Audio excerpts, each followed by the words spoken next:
not forget you for your effort by allowing God to positively use you to save lives. But like the proverbial Oliver Twist, Nigerians, once or more, especially in the areas of commitments, dedication to duty, provision of the right care at the right time and at the right place, and doctor-patient relationship, which I believe gave birth to the theme of this summit.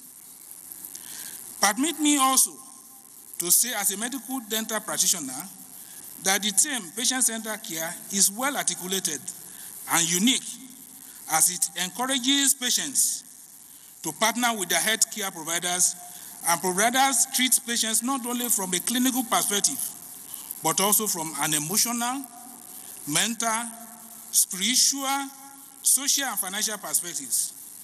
Therefore, it encourages patients to have trust and personal relationship with their doctors.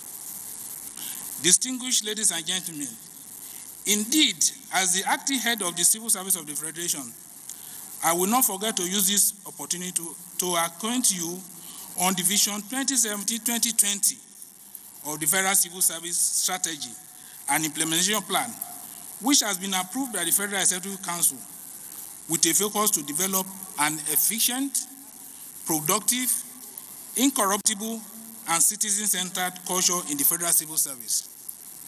One of the key priorities of FCIP is improved welfare of civil servants. It is our hope that the successful implementation of an institutionalized rewards and recognition system, among others, will birth strategic outcomes such as a well-motivated, disciplined, skilled, and accountable civil service, leading to improved staff morale, efficient service delivery, improved productivity, and good governance. I therefore urge you to actively queue into the vision. It will serve as a motivational tool in order to bring out the best from the workforce under you.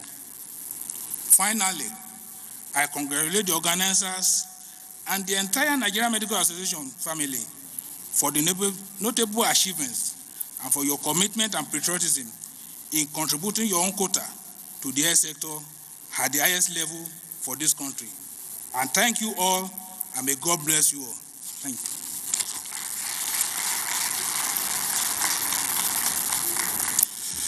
Your Excellencies, distinguished guests, ladies and gentlemen, that was the acting head of service of the Federation delivering a goodwill message at this summit. In the course of the goodwill messages, we had the entry into the auditorium of a special guest, indeed a special guest of honor, who is wearing two hats, a physician himself, is the Honorable Minister of Health, Dr. Osagie Ehanire, who is also standing in for the President, Commander-in-Chief of the Federal Republic. Ladies and gentlemen, let's welcome him.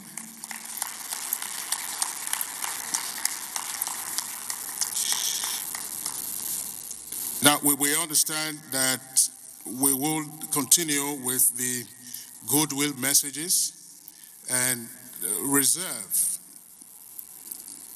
as part of our tailpiece engagement today, the statement from the Honorable Minister of Health, Dr. Osagie Ehanire, who is also, as I said earlier, standing in for the President, Commander-in-Chief. Next, to deliver a goodwill message, and as we indicated, please be very brief, is the Executive Secretary of the NHIS, that's the National Health Insurance Scheme, Professor M.N. Sambo, who is being represented by Dr. Emmanuel Uba. Dr. Uba, please, your goodwill message. If you can do it under 120 seconds, we'll appreciate that. Thank you very much.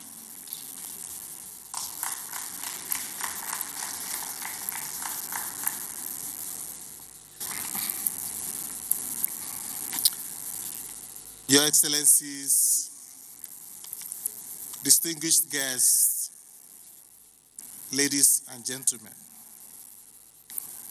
I will stand on the already established protocol. I bring you warm felicitations from the Executive Secretary of the National Health Insurance Scheme, who would have loved to be here today, but incidentally has other very serious engagements. NMA has identified topical and burning issues that will shape the future of healthcare to drive discussions at this summit. The focus of the main theme, patient-centered care, could not have come at a more auspicious time. Beyond traditionally designing health programs and channeling available resources to meet perceived needs, the health systems need to recognize the importance of the people they serve. It is important to respect their values, ensure they have adequate information and clear mechanisms for communication, improve access to health services, and proactively address potential health challenges. We also need to recognize that it is impossible to determine the quality of care without considering the perspective of the people who are the ultimate beneficiaries. We must therefore find ways to integrate them as essential stakeholders in the delivery of healthcare. We wish to congratulate the NMA executives, the local organizing committee, and indeed every member of the NMA for their unrelenting efforts in putting this summit together. We at the National Health Insurance Scheme are committed more than ever before to ensure that every Nigerian has access to quality healthcare service in Nigeria. Be assured of our support, and I wish you fruitful deliberations and a successful summit. Thank you.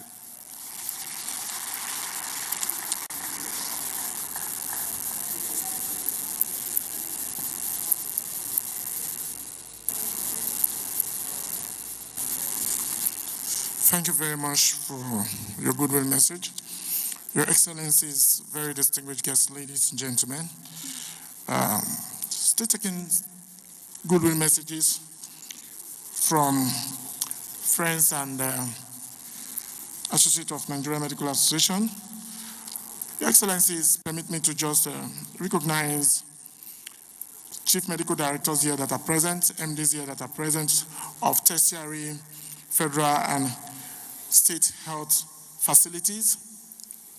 It may be difficult to call you all by names at the same time.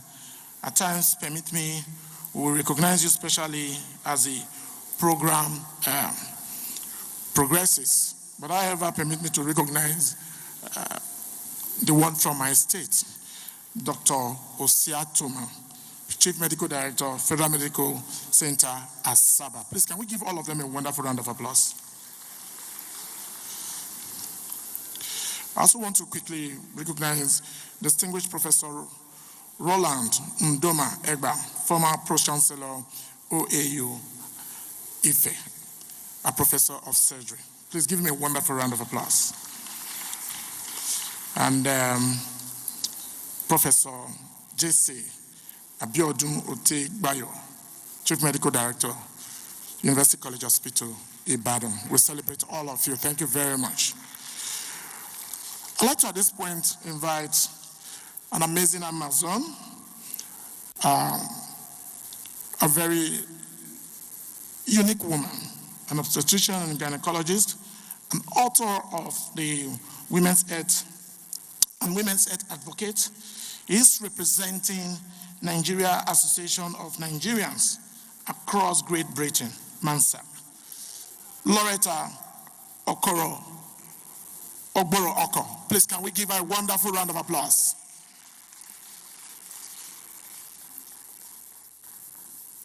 Loretta Ogboro Oko, thank you very much. We appreciate you.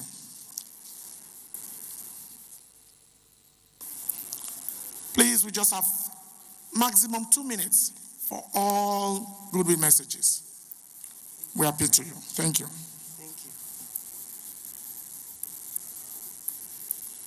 Good afternoon, everybody. I stand on all existing protocol. My name is Loretta Oduwari Ogboro Oko, and I bring you greetings from the United Kingdom. I've been a member of MANSAG, which is the Medical Association of Nigerians in Great Britain, for many years now, over the past 15 years. And I bring you tidings from the President and his crew, who happen to have been here in Nigeria only last month. However, before I proceed beyond this point, I want to crave all our indulgence and say that we all arise and give a 1-minute silence in respect of every single Nigerian patient and every single healthcare provider who has either lost their lives or been maimed by actions of commission or omission in our healthcare space. Can we please all rise?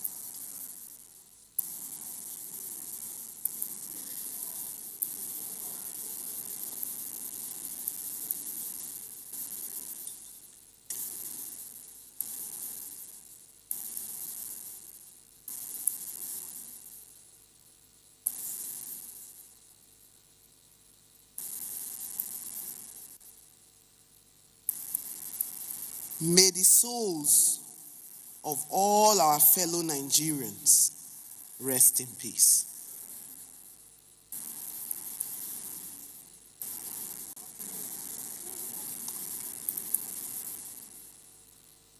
It is very, very gladdening that there is light in the tunnel. Many of us in the diaspora are keen to come back home. Many of us in the diaspora go and excel because we are proudly Nigerians. The NHS in the United Kingdom will come to naught if the 7,000 Nigerian doctors and God knows the number of other healthcare professionals pull out of the NHS. We are keen to give back, and we are keen to be utilized to bridge the gap between what currently obtains in our environment and standard practice. So please, today let us all commend the Nigerian Medical Association under its current leadership, and let us all commend all of us here for what we are doing, every single healthcare provider. And please rest assured that the Medical Association of Nigerians in the Great Britain is happy to partner with us and continue to put our patients at the center of care. And we will do this for one reason and one reason only. The Nigerian patients are worth it. Thank you.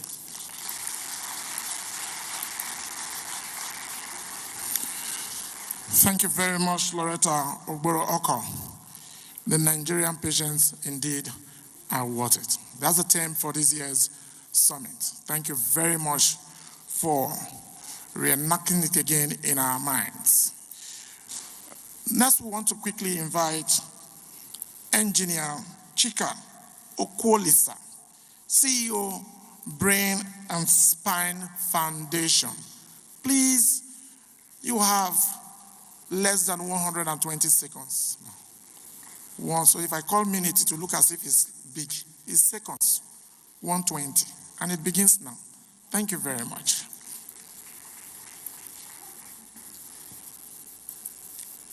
Good afternoon, my fellow potential patients. I'm here on behalf of Nigerian patients. I'm the founder and CEO of Brain and Spine Foundation. BS Health is all about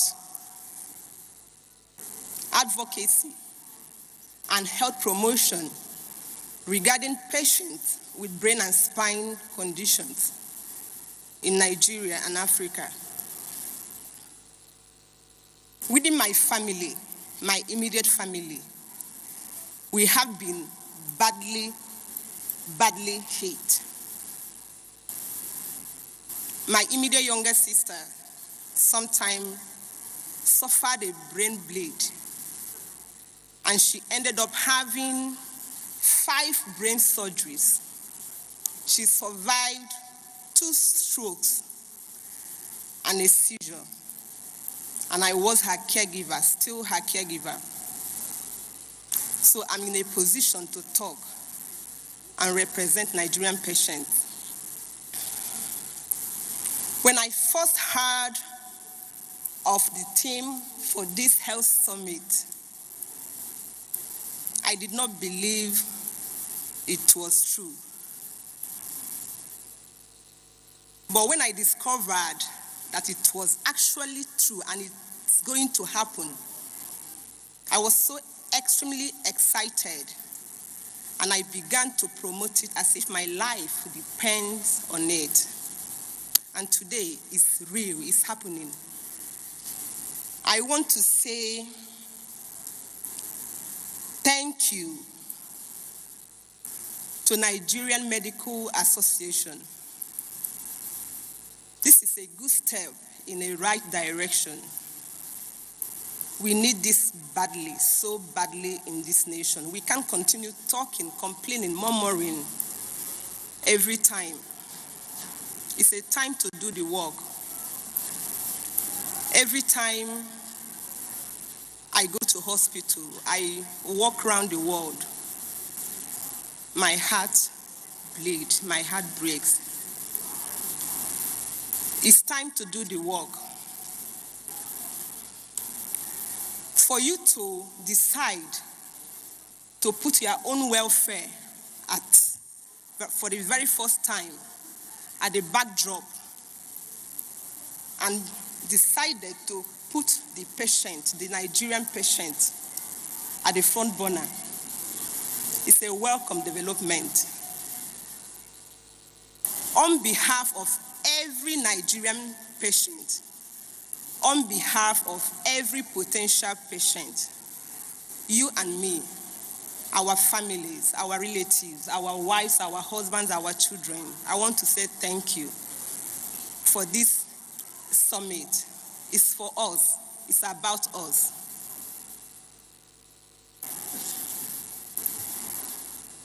You have decided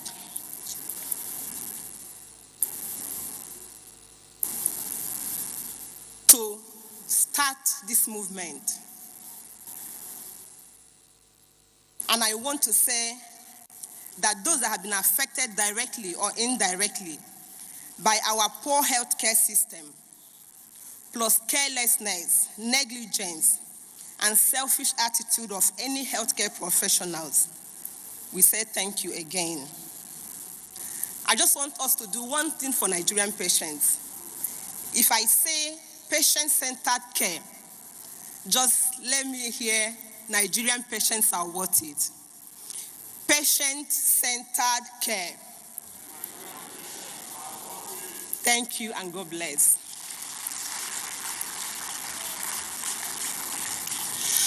All right, thank you very much. And we appreciate those who have already delivered their goodwill messages to this all-important summit and 25th Triennial Conference of the Commonwealth Medical Association.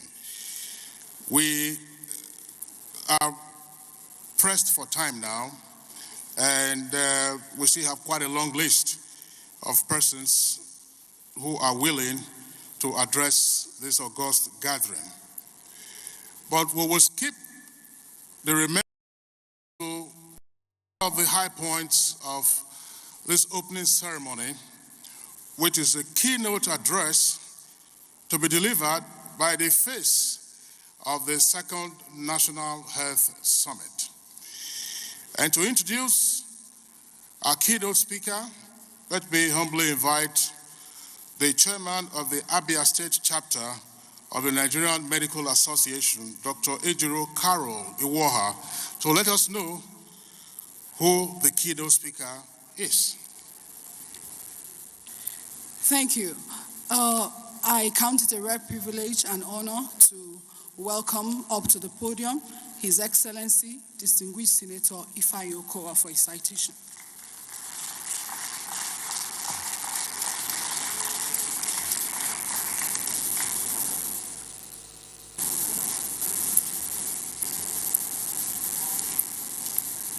His Excellency, Senator Ato Ifeanyi Okowa, was born on the 8th of July, 1959, in the Northeast Local Government area of Delta State.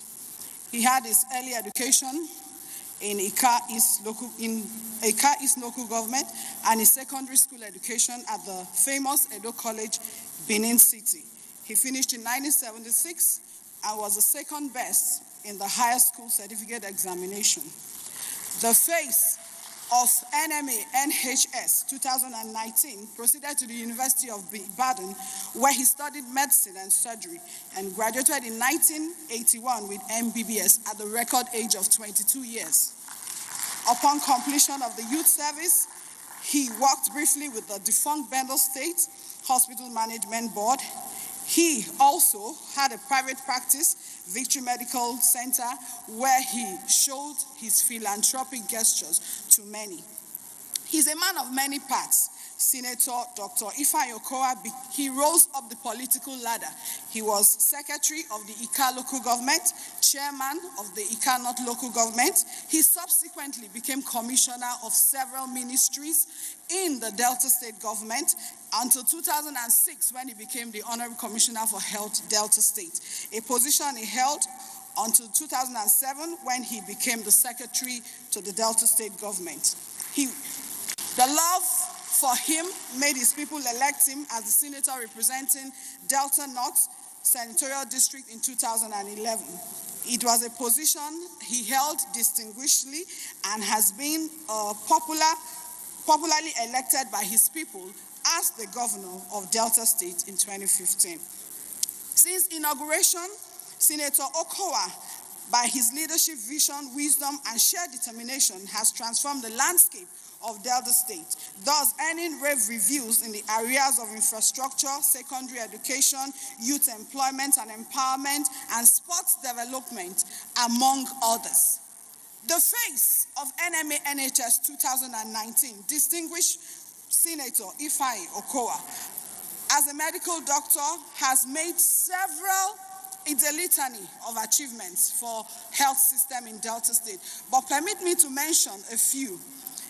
The state government launched the Contributory Health Insurance Scheme for Deltans, with the government paying for the under 5, pregnant women, and the elderly in the society. Since the establishment of the Delta State Contributory Health Commission, over 500 patients and counting have been registered for the Contributory Health Insurance Scheme. And he has built 63 secondary He has improved the functions of 63 secondary healthcare facilities, 110 primary healthcare facilities, as well as engagement of 52 standard private healthcare providers in the scheme. Beyond physical infrastructure in the hospitals, modern health equipment were procured, replaced, and rehabilitated to ensure use of appropriate technology. Emergency ambulance service have been relaunched to provide pre-hospital acute medical transport to different points of care. The Governor Okowa-led administration has successfully ensured the containment of various disease outbreaks within the state. He has constructed modern isolation ward at the Federal Medical Center Asaba. He has built manpower institutions of School of Nursing Abo, Eku, and Wari, School of Health Technologies, Ofoma, and Delta State University Teaching Hospital, Delsut, Ogara.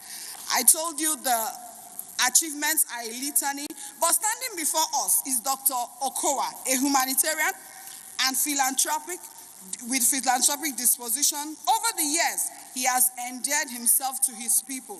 Dr. Ifeanyi Okowa displays highly developed craftsmanship in his approach to work and challenges, and this is evident in his constructive leadership and in his growing political profile. Ladies and gentlemen, distinguished guests in this event, join me to celebrate His Excellency, Senator Dr. Ifeanyi Okowa.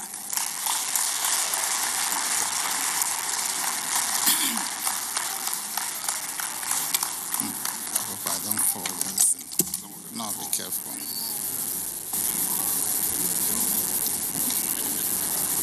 Your Excellency, the President of the Federal Republic of Nigeria, here represented by the Honorable Minister of Health, Dr. Sagi Ehanire, Your Excellency, our father, the former head of state, General Yakubu Gowon, DCFR, who is not only a former head of state, but a great champion of malaria and the prayer warrior of this nation, who is the chairman of today's occasion.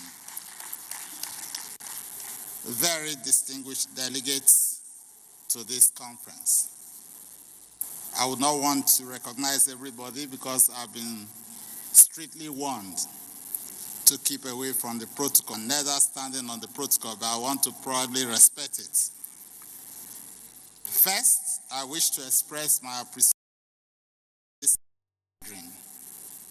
I'm thankful and humbled by this special courtesy extended to me. I need to also commend the Nigerian Medical Association for its drive and passion to improve medical practice in the country for better patient care and health outcomes, as well as canvassing for standard operative environment for its members and other healthcare providers in line with global best practices. Over the years, the NMA has continued to impress with its robust advocacy, training, and development of its members, as well as engaging in corporate social responsibility through public enlightenment programs, especially with regards to communicable diseases. The vision of this National Health Summit is one that has the potential to shape and influence the national conversation on health system in Nigeria and serve as a catalyst for healthcare reform in our country. Whilst we have made little progress in the areas of increased budgetary provision for health, development of health infrastructure, improved life expectancy at birth, and training of healthcare professionals, the Nigerian health system is still far from what it should ordinarily be. It is currently a potpourri of problems such as inaccessibility to quality health care, inadequate health infrastructure, underfunding, dearth of skilled manpower, and still relatively high infant and maternal mortality rates. These are compounded by the absence of non-functional surveillance systems, the menace of fake drugs, poor sanitation and hygiene, as well as environmental degradation. In most cases, individuals and households are made to bear the brunt of a dysfunctional and inequitable health system, devoid of any social protection. They are compelled to either seek alternative healthcare services that may be unsafe or injurious, or pay out of pocket for healthcare services that are often beyond the reach of the common Nigerian. Patient-centered care, PCC, the theme of this summit, addresses a very vital aspect of healthcare management that is critical to delivering quality healthcare in Nigeria and ensuring the best possible outcomes and experiences for patients, carers, and families. I'll begin this discourse with an overview of the PCC model as a core strategy for improving the quality of healthcare in Nigeria. Next, I will examine the conditions that are germane to successful operation of patient-centered care in our health system. This will be followed with a brief examination of the current state of patient-centered care in Nigeria, after which I'll present a short case study that supports the concept of patient-centered care as a viable option to better health outcomes and patient satisfaction. Overview of patient-centered care as a primary approach to health care. Patient-centered care is a practice of caring for patients and their families in ways that are engaging, meaningful, and valuable to the individual patient. According to the Institute of Medicine, patient-centered care is providing care that is respectful of and responsive to individual patient preferences, needs, and values, ensuring that patient values guide all clinical decisions. The PICA Institute defines it as an approach to the planning, delivery, and evaluation of healthcare that is grounded in mutually beneficial partnerships among healthcare providers, patients, and families. Whatever the definition, the patient-centered care focuses on the patient's satisfaction and their perception of good quality as indicators of quality health care. The PCC model acknowledges that patients should actively participate in health-related decisions in a manner that inspires trust and confidence in the healthcare system. With enhanced patient satisfaction at its core, this approach to healthcare delivery is predicated on the premise that the family plays a vital role in ensuring the health and well-being of patients of all ages. According to the Australian Commission on Safety and Quality in Healthcare, person-centered care offers important potential to improve the value delivered by health services by achieving better outcomes at lower overall cost to health systems and the community. Globally, the PCC model is emerging as a key dimension to providing quality health care. Hence, enhancing the patient experiences and delivering patient-centered care is on the agenda of virtually every country today. With increasing knowledge and awareness amongst populations in developed countries, PCC is gaining grounds as a model of preferred care. It has taken center stage in discussions on quality health care as it promotes flexibility in healthcare provision and creates partnerships that are beneficial to the healthcare providers, patients, and their families. In a research conducted by PICA Institute and Harvard Medical School, 8 principles that drive patient-centered care were highlighted as follows. Respect for patients' preference, coordination and integration of care, information and continuity and transition, and access to care. In contrast to the more traditional medical care method, where the patient's role is passive and the patient is seen more as just a recipient of treatment, the patient-centered care model gives a voice to the patient, since the patient's role as an active partner in the treatment plan is not in doubt.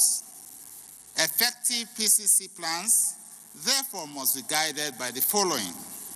1, aligning patients' needs and preferences to health systems' missions, plans, and values. Patients and family must have a voice in decision-making in the healthcare process and should be partners. 2, there is need for shared information and education of both patients and family. 3, care must be collaborative and coordinated as it leads to better health outcomes. Fourthly, guaranteeing and driving the process of care to ensure physical comfort and emotional well-being of the patient in care delivery, and improve access to health care and disease prevention as it relates to both patients and the population, in our case, the communities that we live in. In fostering healthcare transformation, the patient-centered care model enhances the likeliness of patients adhering to treatment plans, trust in the healthcare system, and greater and better result outcomes in treatment plans. Key attributes of patient-centered care. The patient's journey in a patient-centered care model requires key attributes for achieving safe, high-quality health care while contributing to better outcomes and experiences for patients, carers, and families. 1. On information and communication. On the surface, information and communication appear to be one and the same thing, especially because they are often used interchangeably. But there is a slight difference. Information is passing across facts and figures. Communication is gaining understanding and eliciting goodwill. It is axiomatic that effective communication drives care and compassion in the patient-centered care model.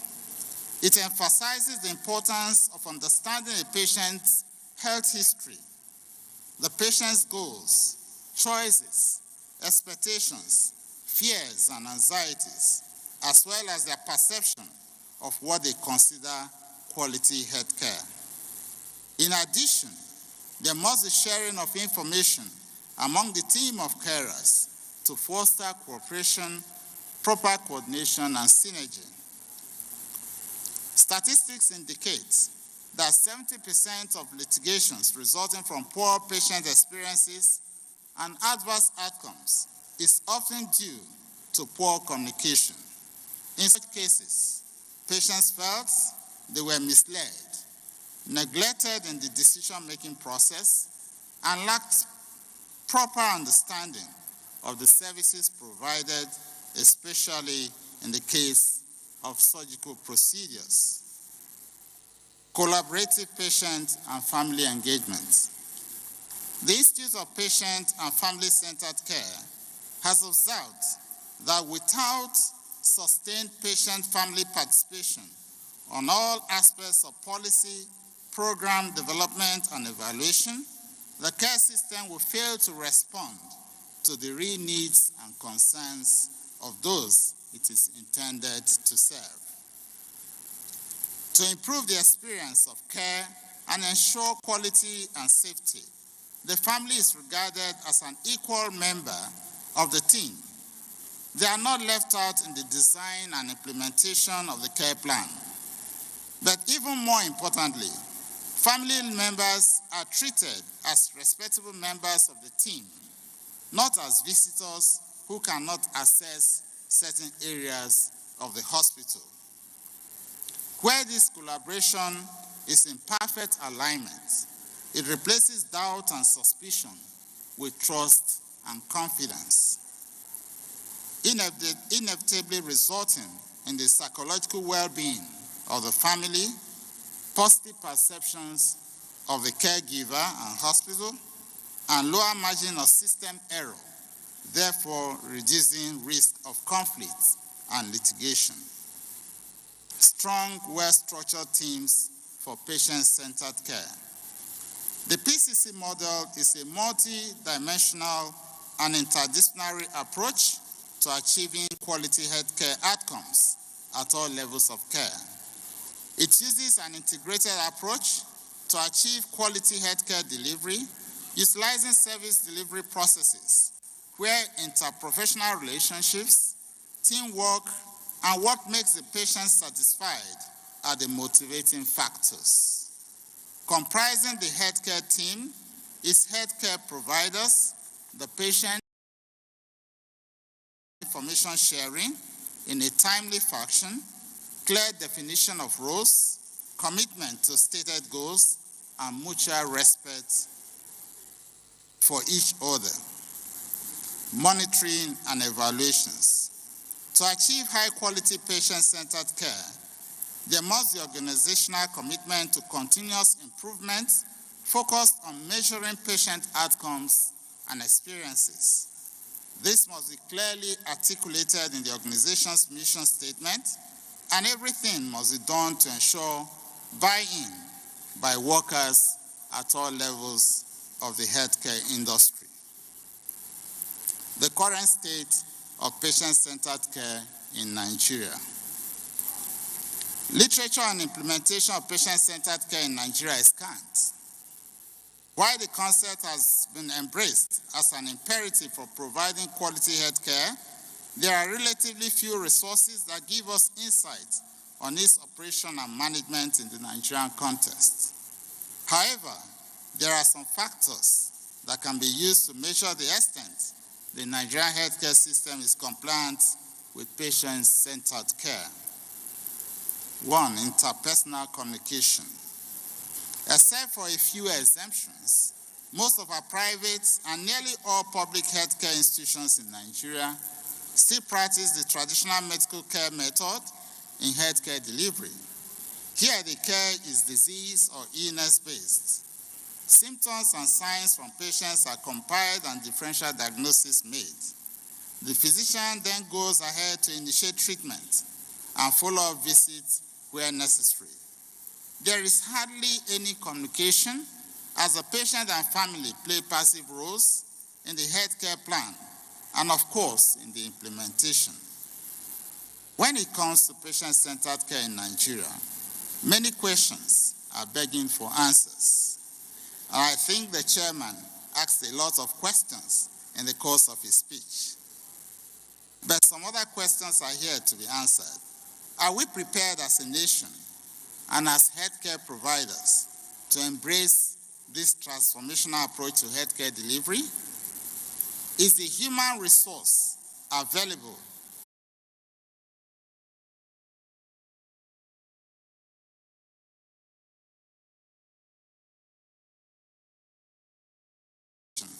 most of who fall below the poverty line? More so when, as a nation, we are beginning to celebrate the numbers. Nigeria, almost 200 billion. Nigeria, probably in the next 20, 30 years, will be the 4th largest nation in the world.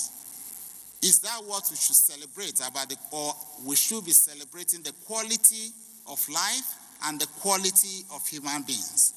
As long as we begin and continue to celebrate the numbers without looking at the effects in a society where we don't have enough access to healthcare and the indices are poor, and where there are educational problems and a lot of people are uneducated, then we are actually celebrating a very dangerous situation. Today, we're talking about insecurity in the land. A lot of it is traceable to the growing population that is largely unemployed, a growing population that is largely uneducated, and they do not have access to health care. And when you take out the delays experienced by patients in our hospitals are man-made. We must, as professionals, strive to provide the best care possible despite the challenges in our healthcare system. The doctor must show exemplary character needed to build trust among healthcare providers in order to provide the best available care and relationships with patients and their families. There is currently so much loss of confidence in our healthcare system that both the rich and poor are spending hard-earned money on overseas treatments for ailments that can adequately be attended to in our national health service system. Delayed services, system errors, and poor perceptions based on stories and frustrations out there has led to increasing patient dissatisfaction with our national health system. Universal health coverage. We may not be able to rapidly improve our healthcare system and health outcomes until we are able to that a greater percentage of Nigerians can access health care without having to pay out of pocket. 15 years down the road, we have had the National Health Insurance at pass, and the scheme has been on for 15 years without an appreciable impact among our people. The enrollment numbers are low and limited more to the federal workforce. It is not the problem of the National Health Insurance Scheme. It's a collective problem of all of us. It's a collective problem of both the federal government, the states, and the local governments. We need to engage in serious advocacy, education. We need to communicate with our people to ensure that they truly buy into the health insurance policy of this nation and of the various states that have begun to now, in the last few years, engage in health insurance plans for the various states. Considering the high level of unemployment and poverty in the land, my honest view is that it is truly difficult to initiate a transformation to patient-centered care model when basic access to care and affordability is a challenge. However, all hope is not lost, especially in the primary care. As the National Health Act, we have been able to start the operationality of the health insurance in January 2017. As of September 2019, we actually had a total of about 657,000 persons enrolled in the scheme.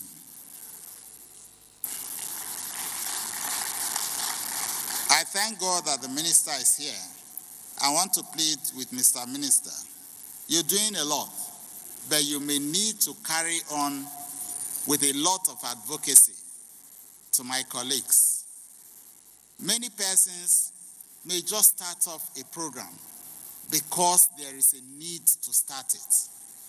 It may be because they want to access that fund that is available, that they are starting it.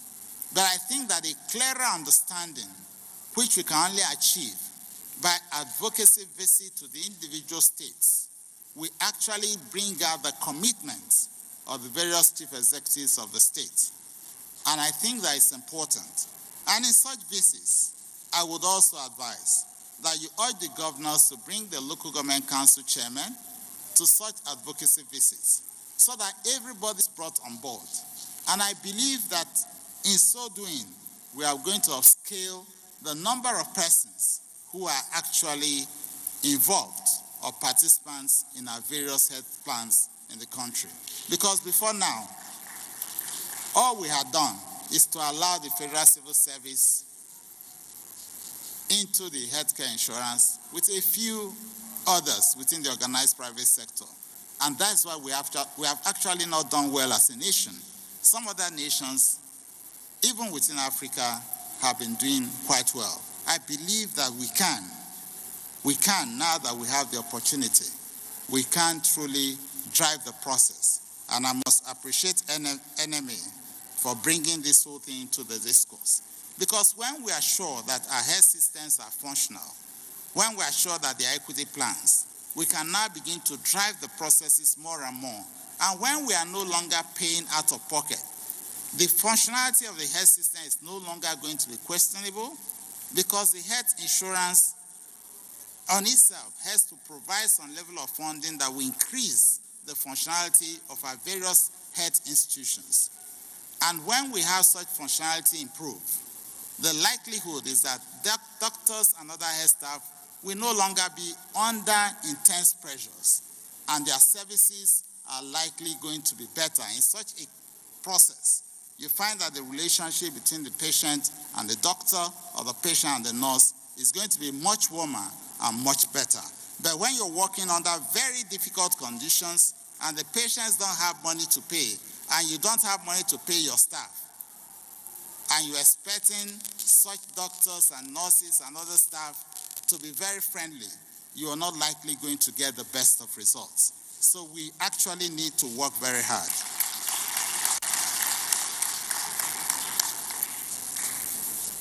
Achieving patient-centered care, a case study.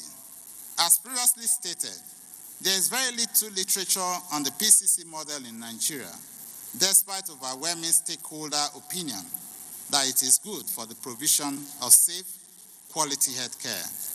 But we can build an available literature from other clients to support the concept of PCC as a reliable medium to deliver patient satisfaction that can be measured. For an empirical case, I'll turn to the Armstrong Institute for Patient and Quality, Johns Hopkins Medicine, which surveyed responses of patients after discharge about their hospital experiences. Using data from hospital consumer assessment of healthcare providers and systems, a total of 3,000 hospitals were surveyed, and the research found several common approaches among successful companies as follows. I'm just going to give this little case study for us to realize that if we're able to make an attempt to do some of those things, it may not be to the extent to which is done in this best case scenario of hospitals, but striving to do some of these things will better bring the relationship between us and our patients, and it will help us to improve the perceptions that our patients and families have about us. One, on hourly rounds. In these best case scenarios, nurses and other clinical staff members make rounds in the patient's room every hour to address pain, bathroom needs, and positioning, and to make sure that personal items are within reach. Communication and care boards in patient rooms. The boards list important information such as new and existing medications, discharge goal, tests and procedures, and how to easily contact care providers. Bedside shift report. This is quite important. I loved it when I read about it. Nurses conduct reports at shift change in the presence of the patient and family or the family rep, giving them the chance to ask questions, understand the care plan, and correct any inaccurate information. Discharge folder. On admission, patients receive a folder with a checklist of information they will need when they get home, such as the purpose of their medication and symptoms to look out for. Post-discharge phone calls. Thank God, many of our patients, many families now have phones. Nurses call patients within 2 to 3 days to check their status and answer questions about instructions and self-care. Multidisciplinary rounds, involving all members of the care team, as well as patients and family in our various rounds. Standards of performance, creating standards for all employees to follow, such as quickly responding to patients in a friendly manner and how to respond to patients' concerns and complaints. In conclusion, in concluding this paper, I wish to state categorically that patient-centered care remains a viable option for us to improve the healthcare delivery system in Nigeria.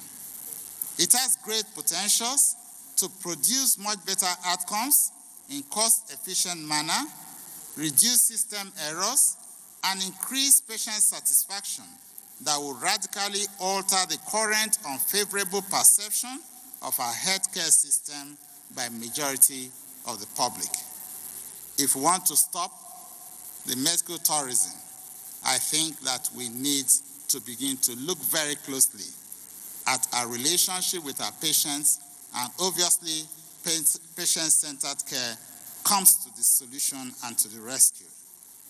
While expansion to access and functionality of our health institutions is necessary, the greater need is a reasonable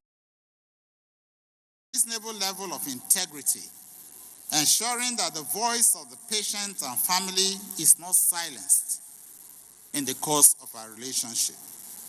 In consonance with the physician's pledge, And I thank God that we all took that oath again today. In consonance with our physician's pledge, our patients ought to be respected and treated fairly. Saving lives is not just the cure of an ailment, but the total well-being of the patient, who must be a friend and partner in the healthcare process. Even more compelling is the need for a clear strategy and the establishment of patient-centered governance systems, where patient-centered care is the business of everybody in the organization. The structure must be such that encourages the participation of all, while enabling the patient to fully share in the decision-making process. The PCC model is enhanced when roles of team members are clearly spelled out in a way that is empowering and invites accountability. Accountability not in terms of money, but accountability in terms of doing what we ought to do, and the patient and family doing what they ought to do. A partnership that can be trusted, a partnership that breeds confidence. Finally, the following statement by the late American civil rights activist, Maya Angelou, in my considered view, speaks to the very heart of patient-centered care. And in quote, I have learned that people will forget what you said. People will forget what you did, but people will never forget how you made them feel. The Nigerian patient, if you treat him well, if you create a partnership that is enduring, will not forget the good that you have done. But when we treat them as if they are just a burden to us or a burden to the nation, even the very poor amongst them will start to look for funds to go overseas, or they may have to look for alternate ways of treating themselves, which will not be in their best interest. It is on this note that I wish you fruitful deliberations at this summit and look forward to receiving your recommendations in the days and weeks ahead. And I hope that the recommendations that come out of this place will be communicated to the Ministry of Health and from the Federal Ministry of Health to every state government and to every local government, because we now require a true partnership between the leaders in government and the leaders in the healthcare system. And it's important that this partnership will work. And all of us must realize that collaboratively, we must work with our patients and Nigerian people to ensure that the best of care is provided for them. God bless you.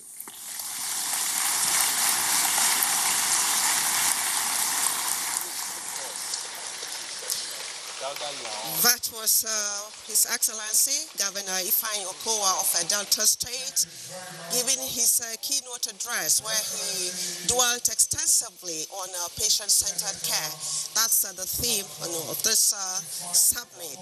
And of course, as you already know, Governor Okowa is the face of the 2019 National Health Summit. It's a governor, many had said, had really done well in terms of service delivery and worthy of emulation by other state governors, particularly when it comes to health care delivery. He had been able to take us through the concept of patient-centered care, what it entails, and how it impacts on improving the Nigerian health indices, interprofessional relationship in the health sector, universal health coverage, and of course, reversing medical tourism. So much has been said about the attitude of health workers and as they affect the patients. So listening to Governor Okowa at this summit, a whole lot of poses he threw up, just like the previous speakers, like His Excellency, former Head of State, General Yakubu Gowon, who is also the chairman of the occasion. He too had drew some poses which had to do with the fact that there must be a paradigm shift in the way things are done currently. And of course, as you know, the National Health Summit, the first edition, took place in Asaba Delta State in 2013, and a whole lot of good things, followed that summit. So it's about walking the talk, and there's a whole lot of great expectation where this second edition holding in Abuja is concerned. Professor Vajira Disanayake, outgoing president of the Commonwealth Medical Association, and he is from Sri Lanka, formerly known as Ceylon. I'm sure if you drink tea, you would know that Ceylon, they have very good tea. Mr. President, we also have very good tea here in Nigeria from the highlands of Taraba. Mr. President.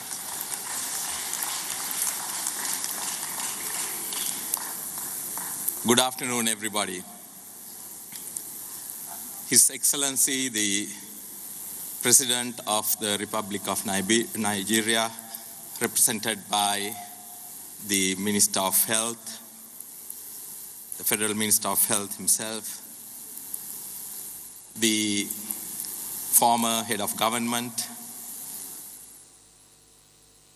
federal leadership of the Nigerian government represented here this afternoon, regional leadership of the Nigerian government represented here this afternoon, President, Executive, the local conference organizing committee of the Nigerian Medical Association,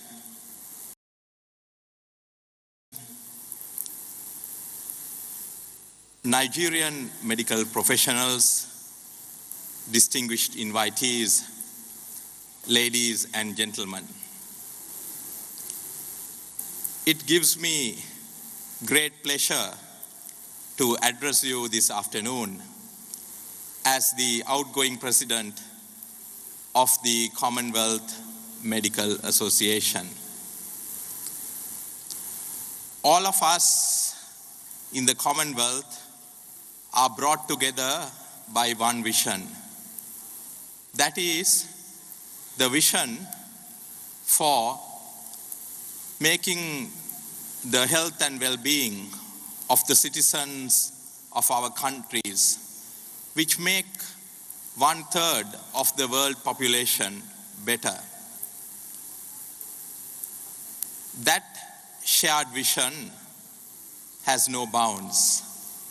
It cuts across the world, from Canada to New Zealand, crossing many parts of the world, from the rich to the poor, and even to the very destitute. There is a lot that's got to be done to make the life of Commonwealth citizens better. Today, from the morning, I was listening to various talks given by the leadership in terms of the political leadership as well as the medical leadership of Nigeria. Now, the issues that were brought up are similar to the issues that come up everywhere across the Commonwealth. Why I say that is because these issues are not unique. There are parts of our world where they have been tackled and tackled effectively. And we have to share those shared experiences and learn from each other and go forward. That is why organizations such as the Commonwealth Medical Association exist. That is the forum where we learn from each other. And so, as the Nigerian Medical Association takes the leadership in the Commonwealth Medical Association, that is an opportunity for the Nigerian Medical Association to bring together professionals in the medical profession across the Commonwealth so that we can learn from each other. And I hope that the Nigerian Medical Association in the coming 3 years would make use of that opportunity and show the leadership and take leadership of the Commonwealth Medical Association proactively to contribute to the rest of the Commonwealth as well as to learn from the rest of the Commonwealth. What does it mean? I was just sitting there and thinking, reflecting on my own experience during the past 3 years and reflecting on what it would mean to Dr. Osahan Enabule as he takes on the presidency of the Commonwealth Medical Association. Ladies and gentlemen, the presidency of the Commonwealth Medical Association, I would say, is a powerful position. It's a powerful position because of several reasons. It, in a way, makes you the chief medical diplomat for the Commonwealth. Health diplomacy is a subject which is rarely talked about, but it is a powerful tool and we should make use of it effectively. Once you become the president of the Commonwealth Medical Association, you get the opportunity to get the attention of the Commonwealth Secretariat. What that means is that you get the attention of the Commonwealth health ministers, because many people do not recognize the fact that the Commonwealth health ministers are the only health ministerial group in the world that meets every year. They meet every year in Geneva. They come together as a group. The deliberations that they make go to the World Health Assembly and shape the World Health Agenda, as it were. So, as the president of the Commonwealth Medical Association, with the backing of the entire Commonwealth behind you, you are in a position to influence the health minister's agenda, the deliberations that go on in the World Health Assembly, and so on. And it is important. During my presidency, that is one of the things that I did. We articulated what was called a Commonwealth Digital Health Initiative. Why? Digital health is seen as a tool that would reshape the way we deliver healthcare.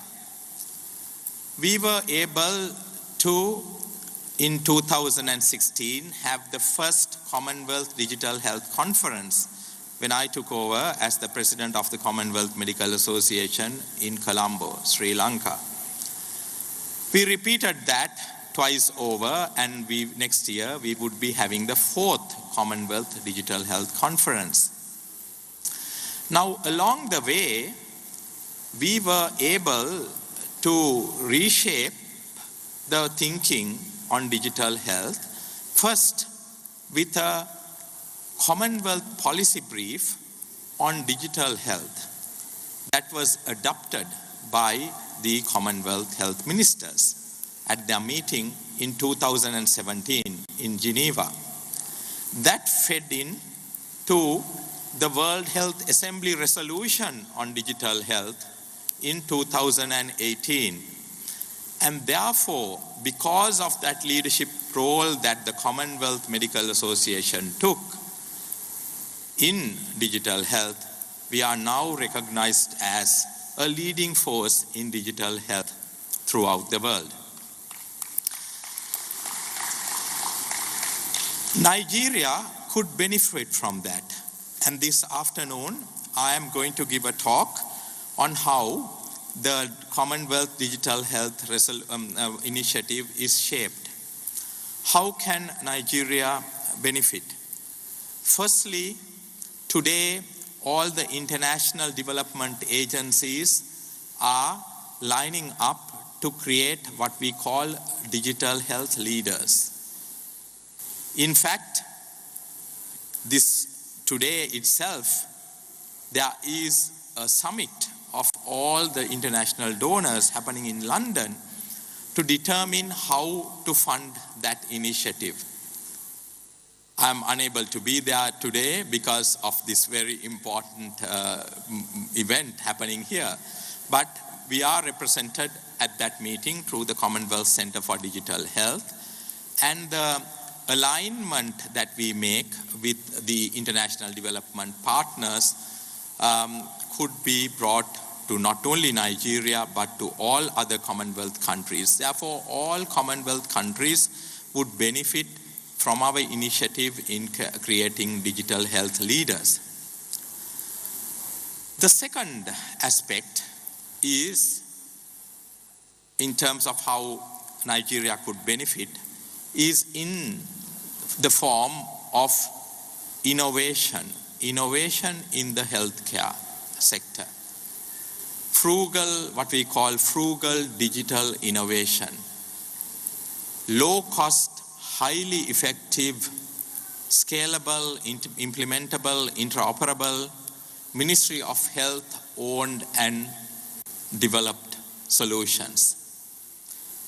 When I say those words, you may wonder whether it can be done. There are many examples from around the Commonwealth where it has been done.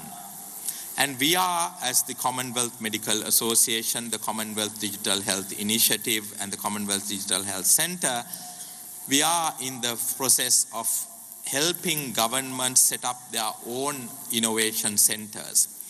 And I would like to request the Minister of Health, who is here today, that I'm praising him of this development through this talk. Let's see how we can join hands so that we could have an innovation center sitting here in Abuja, which is connected to the rest of the Commonwealth, which is benefiting from the rest of the Commonwealth's developments. So that's the second way in which Nigeria could benefit from the Commonwealth Digital Health Initiative.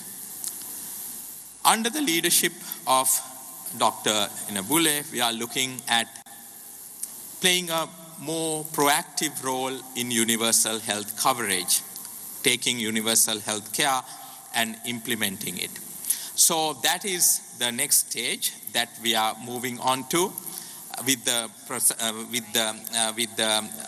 establishment of, with the installation of Dr. Enabule in a few more minutes. And we hope that the next stage of the work that we do would be taken to a different level with his leadership.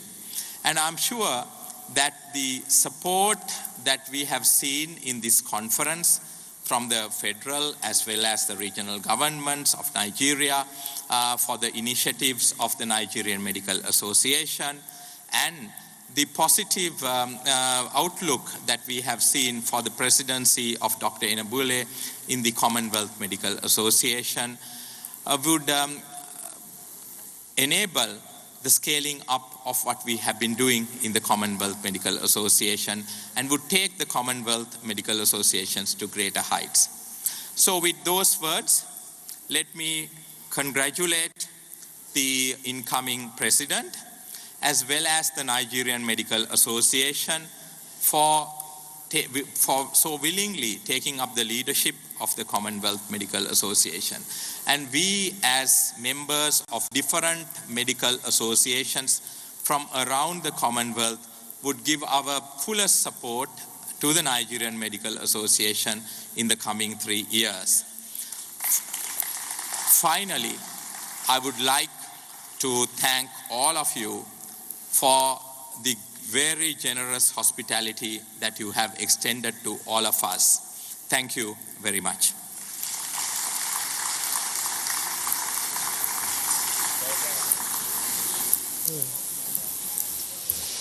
Thank you very much. It is worthy to mention that Nigeria is hosting for the first time the 25th Triennial Delegates Conference of the Commonwealth Medical Association with the theme Fast-Tracking the Attainment of Universal Health Coverage in the Commonwealth.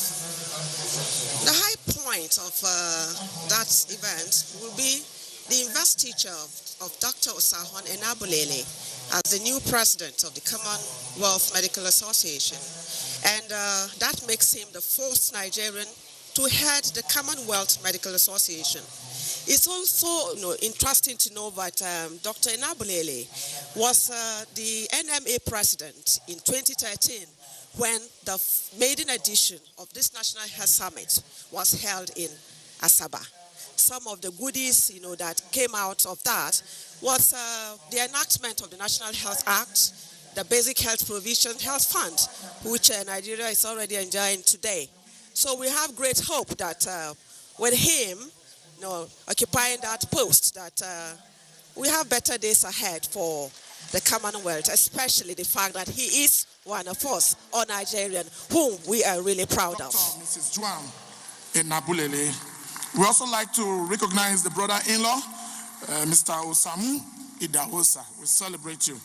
And of course, Mrs. Efe Idahosa, you are recognized. Please give them a wonderful round of applause. Like I said earlier on, Dr. Osahon Enabulele was the NMA president in 2013 when the maiden edition of this National Health Summit was held in Asaba, the Delta State capital. And now he's going to assume the mantle of leadership of the Commonwealth Medical Association as the first Nigerian to occupy that position. And from his track record, we know that it could also just be better days ahead for the Commonwealth in terms of healthcare delivery. So we're expecting that resolutions from this second edition of the National Health Summit of the NMA will come up with things that will lead to paradigm shift in the way things are done. National Officers Committee for this remarkable feat of hosting the second National Health Summit of the Nigerian Medical Association. I also want to especially thank the President-elect of the Commonwealth Medical Association and the members of the local organizing committee for this privilege and honor of being invited to present the citation of our mentor, role model, born leader, and indeed the world's finest, Dr. Osahon Enabulele. A strategic thinker, writer, public affairs and policy analyst, socio-political commentator, civil and human rights activist, and a health advocate of global renown. He was born on the 29th of January 1971 to the family of Elder Jonathan and Evangelist Mrs. Rachel Enabulele in Uselu Ego local government area of Edo State. Dr. Osahon Enabulele early in his childhood exhibited all the signs that he was a star, whose luminosity was bound to glow brighter. He was widely recognized by his teachers and peers for his prodigious talents, leadership, and excellence, which were qualities that are natural to Osahon. At Victory Primary School, where he started his education, he served as a class captain for many years, while still serving as a patrol leader of the Boy Scout movement. With exceptional brilliance, indomitable will, good leadership qualities, diligence and dedication, he became the poster child for leadership and academic success at the Federal Government College, Wukari in Taraba State, where he had his secondary education. And there he won a lot of laurels, including being the first overall academic class performance between 1984 and 1985. He was also the best in chemistry, economics, and mathematics in the same academic session. And while in school, he won numerous awards. And being a gifted child, he graduated with 6 distinctions from secondary school. Upon completion of his secondary education, Dr. Enabulele proceeded to study medicine at the School of Medicine, University of Benin, from where he earned his Bachelor of Medicine, Bachelor of Surgery, MBBS degree. And later on, he did his internship at the University of Benin Teaching Hospital and proceeded to do his youth service at the Comprehensive Health Center, he called a Fiong Otobokoyon in the Dupani local government area. Because of his love for education and to broaden his professional horizon, He also earned a master's degree in health planning and management in the year 2001 and the fellowship of the West African College of Physicians, Faculty of Medicine in 2007. During his residency training period, Dr. Enabulele played a major role in the revitalization of the Association of Resident Doctors UBTH chapter in the year 2000 to 2001, and this period was a period the association was almost collapsing. He was known for his fearlessness, independence, patriotic and unbiased depositions on all the matters brought up for deliberations by the association, earning him the Presidential Merit Award of the National Association of Resident Doctors on the 24th of September 2005. Between the 2nd of August 2008 and July 1st, 2010, Dr. Enabulele served as the chairman of Edo State branch of the Nigerian Medical Association and executed his agenda for action on positive transformation of Edo State branch of NMA, which helped to greatly reposition the branch. He led the association to reverse the obnoxious private hospital charges imposed by the then Edo State government. Dr. Enabulele dutifully served the Nigerian Medical Association in several capacities spanning from 2002 up to when he was elected as the second vice president of the Nigerian Medical Association in 2004, thus becoming the first junior doctor / resident doctor in Nigeria to be elected into the presidency of the Nigerian Medical Association. As the second vice president of the NMA, Dr. Enabulele was pivotal to the drafting of the bill seeking for the establishment of the Office of the Surgeon General of Nigeria. In the year 2012, Dr. Enabulele was overwhelmingly elected as the president of the Nigerian Medical Association, NMA, a position in which he served from May 4, 2012 to May 3, 2014. He is thus the youngest ever president of the Nigerian Medical Association at the age of 41. Dr. Enabulele is the chairman of the National Disciplinary Committee of the Nigerian Medical Association from 2016 to date. Dr. Enabulele's tenure as president of NMA brought a lot of vibrancy and visibility to the association with the achievements of several feats, among which are the hosting of the first West Africa regional meeting of the World Medical Association, anchored and chaired by the then president of the World Medical Association, Dr. Margaret Mungerera, and the convocation of the all-embracing and historic first NMA National Health Summit, which was successfully held in Asaba, Delta State of Nigeria in 2013. Dr. Enabulele is a member of the Executive Committee of the World Medical Association, the first Nigerian to ever sit on the Executive Committee of the World Medical Association. He's also the chairman, Social Medical Affairs Committee of the World Medical Association, and also the first Nigerian to ever be elected as the committee chair. Dr. Enabulele was yesterday elected as the president of the Commonwealth Medical Association and will be installed in the next few hours. Dr. Enabulele is not a prophet without honor at home. He has been reckoned on by the government to serve on the boards of several institutions. On account of his previous excellent services, Dr. Enabulele was reappointed by the federal government of Nigeria to serve as a member of the board of management of the Lagos University Teaching Hospital from 2018 to date. He was also a delegate of the 2014 National Conference. He has been decorated with over 50 awards and honors from various organizations. Dr. Sir Enabulele is happily married to his lovely wife, Dr. Mrs. Joanne Enabulele, a consultant restorative dentist and senior lecturer at the Department of Restorative Dentistry, University of Benin, and blessed with 3 beautiful children. He is a humanitarian. He writes a lot. He loves socio-political discourse, and he enjoys traveling. Distinguished ladies and gentlemen, with all due respect, I want to present to you the first Nigerian to be elected as the president of the Commonwealth Medical Association, Dr. Osaho Enabulele. Please, let's rise on our feet. Congratulations, sir. Congratulations indeed. Thank you so much, Your Excellencies, ladies and gentlemen, as we invite Professor Vajira Dissanayake from Sri Lanka to inaugurate the 25th president of the Commonwealth Medical Association. And to be accompanied by the other presidents of the Commonwealth Medical Association. Other presidents here, please, that are present, can you please join the Commonwealth president, please? Please give them a wonderful round of applause. Please, may I invite my mother to please come on stage, my wife, and of course, my family members and all other guests who came with me. Please come on stage. Thank you.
Your Excellencies, ladies and gentlemen, it is now time to inaugurate Dr. Osao Inabulele by the President of the Commonwealth Medical Association, distinguished Professor Virginia.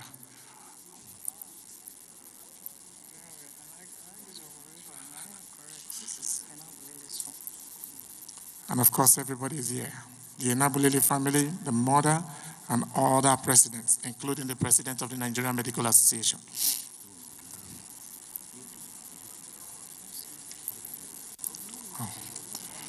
A very distinguished chairman of the occasion is also here. Ladies and gentlemen, this is the moment. This is the moment. A round of applause. Congratulations, Nigerian. Congratulations, Nigeria. A historic moment. A historic moment indeed for over 57 years. This is the first time a Nigerian medical doctor is becoming the president of the Commonwealth Medical Association. Dr. Osao Inabulele, the lion killer. The Godomigodo. All right, shortly he's going to give his acceptance speech, and we'll take it up from there. Congratulations, Nigeria Medical Association.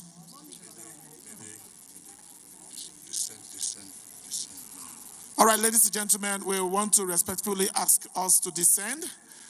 We have time for photograph. Please kindly just return to your seats to save time. Please kindly return to your seats now. Congratulations, Dr. Osao Inabulele. Please can we descend and return back to our seats? And let's leave the man of the moment on stage. Former President, Nigerian Medical Association, and now the President of the Commonwealth Medical Association. I will say a big thank you to Dr. Vijira. It is not easy to relinquish power, but today you've done that. Congratulations to you, a growth professional. Over to you, sir. Yeah, I mean, don't worry. Someone done existing protocol. This is, okay, no, you know, this is an address. Thank you very much. This is a very emotional moment for me. And I want to say that I respect all the protocols. Importantly, the presence of our former head of state and chairman of today's occasion, and the president of our country, the president of the Republic of Nigeria, ably represented by our dear minister, who is doing so much to give some very quality improvements in the healthcare environment, and other excellencies here present. Importantly, the governor of Delta State and Nasarawa and all other dignitaries here present. Please permit me to recognize the president of the NMA who has made this possible, and the president, the outgoing president of the CMA, and other dignitaries from the National Medical Associations of the Commonwealth. May I respectfully stand on other protocol already established. On behalf of the newly elected CMA Executive Committee, I want to specially thank all of you for making this a historic reality. I honestly, like I said, am a bit emotional about this because it's taken us so many years of engagement. And to see this happening live and in our time is something that I'm sure we'll all relish for a very long time. But let me read my prepared speech for you because that is a tradition. And I want to crave your indulgence to allow me to do this. Respected dignitaries here present, I truly realize that an occasion of this nature cannot but evoke some mixed feelings considering the totally unique and unprecedented events that culminated in today's historic reality. This is more so in recognition of the fact that despite the participation of the NMA in the affairs of the CMA over the decades, this is the very first time that a Nigerian physician, and indeed the Nigerian Medical Association, will be given the opportunity to lead the CMA since the association was formally vetted about 57 years ago. I therefore want to say I stand here in appreciation as the 25th president of the Commonwealth Medical Association, and I thank you all for that. I want to particularly thank the outgone leadership of Professor Vajira, Dina Sayaki, and other CMA leaders for believing in the ability of Nigeria to effectively pilot the affairs of the CMA. I greatly recognize that a lot of factors were taken into consideration by the Commonwealth Medical Association before investing this trust in us. I therefore wish to use this opportunity to affirm that this huge trust that has been invested in us and the new CMA executive will under no circumstance be betrayed. I'm grateful to the President of the Federal Republic of Nigeria, President Muhammadu Buhari, GCFR, for creating the enabling climate for the hosting of this 25th Commonwealth Medical Association Triennial Conference. Indeed, a lot of the delegates, aside from one or two, had very easy movements into Nigeria. And that tells a lot about our foreign policy. So I want to thank Mr. President for creating this enabling environment. And importantly, I also want to appreciate our Minister of Health, a man that has so much to give to the health sector, Dr. Osage Ehanire, and indeed is the Minister of State for Health, who has been very supportive as well, Dr. Onoribe Mamora, for their support. We eagerly look forward to working synergistically with the Federal Ministry of Health and other development partners across the Commonwealth to advance the ideals and objectives of the Commonwealth Medical Association. I'm grateful to the Governor of Delta State, His Excellency Senator Ifeanyi Okowa, and other governors and dignitaries here present who supported this conference in one way or the other. I also want to put on record my appreciation to my governor, the Governor of Edo State, who is unable to be here today, although he had committed himself towards making this movement to Abuja. But I want to put on record my firm appreciation for all the encouragement and support from the governor, who is doing his best to uplift the standards and quality in Edo State, Mr. Godwin Nogegase Obaseki. My profound gratitude to all national medical associations, some of whom have gathered in Abuja today from Malaysia, from Cameroon, from India, from Kenya, and some other places. All right. But I must thank them because without their support, it would not have been possible. My profound gratitude also, and I need to place this on record, because of the history and the struggle that characterized all of this in the last 14 years. I want to pay particular homage to the current president of the Nigerian Medical Association. Please stand up for recognition, Dr. Francis Adedayo Faduyile, and his executive for believing in me and supporting my humble bid to steer the affairs of the CMA as its president. Mr. President, may God reward you and reward you abundantly. With a mandate given to us, one that embodies and signals a concrete resolve of the CMA to actualize the dream and vision of transforming health systems across the Commonwealth, I wish to declare the readiness of members of the newly constituted executive to truly pilot CMA to greater heights. I pledge that our fervor and passion to positively drive the engine of growth and progress in CMA is total.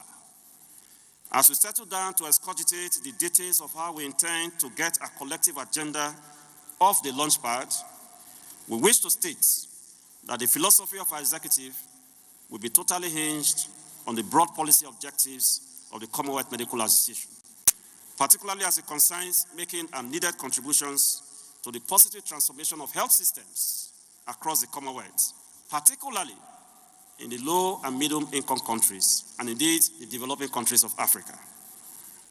We shall also strengthen the health rights, make our contributions to the strengthening of the health rights of citizens across the Commonwealth, and improving the social climate and working conditions of physicians and other health professionals in the Commonwealth to exercise their sacred duties and responsibilities. We shall give utmost importance to the issue of universal health coverage. And indeed, the theme of my presidency is centered on fast-tracking universal health coverage. We shall bring on board several initiatives to propel this across the Commonwealth. And this we shall do through a very thorough analytical framework that, of course, will result in introduction of some social health initiatives unique to the Commonwealth. And we hope that through this and other initiatives, we'll be able to fast-track the attainment of universal health coverage. We also want to give a platform to physicians and other stakeholders across the Commonwealth through the CMA to have a voice, to make contributions to our quest to advance healthcare systems in the Commonwealth. As a matter of importance, we shall establish a Young Doctors Forum in the Commonwealth Medical Association to enable the young physicians across the Commonwealth to have a voice and to contribute their ideas towards moving the Commonwealth forward. According to the World Health Organization, despite recorded progress in countries in all regions of the world, millions of people still have no access at all to healthcare, and millions more are forced to choose between healthcare and other daily expenses, such as food, clothing, and even a home.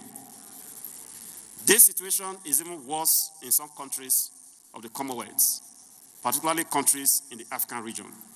It is a realization of this that we shall work with governments across the Commonwealth to strengthen healthcare systems, particularly at the primary healthcare level. We shall also contribute some innovative health schemes, and of course, promote our digital health initiative, which the Health President elaborately talked about. We shall also work on the issue of clinical governance and institution of quality assurance systems in our healthcare systems. Let me also say that one cardinal program that will be pursued in my presidency will be the issue of institutionalization of what we call a CMA, Safe Hospital Initiative. We need to make our hospitals safe for the providers of care to continue to promote and undertake their God-given responsibilities. And so the issue of physician and health workforce violence against the physician and health workforce will of course be given some needed attention to ensure that we have some semblance of sanity within healthcare systems across Africa. We believe that this and many more other initiatives will help to also advance the attainment of the SDG 2030 agenda, particularly as it concerns universal health coverage. Because of time, I will just say in conclusion that during my presidency, we shall ensure that all disadvantaged communities within the Commonwealth have a place of pride in our affairs.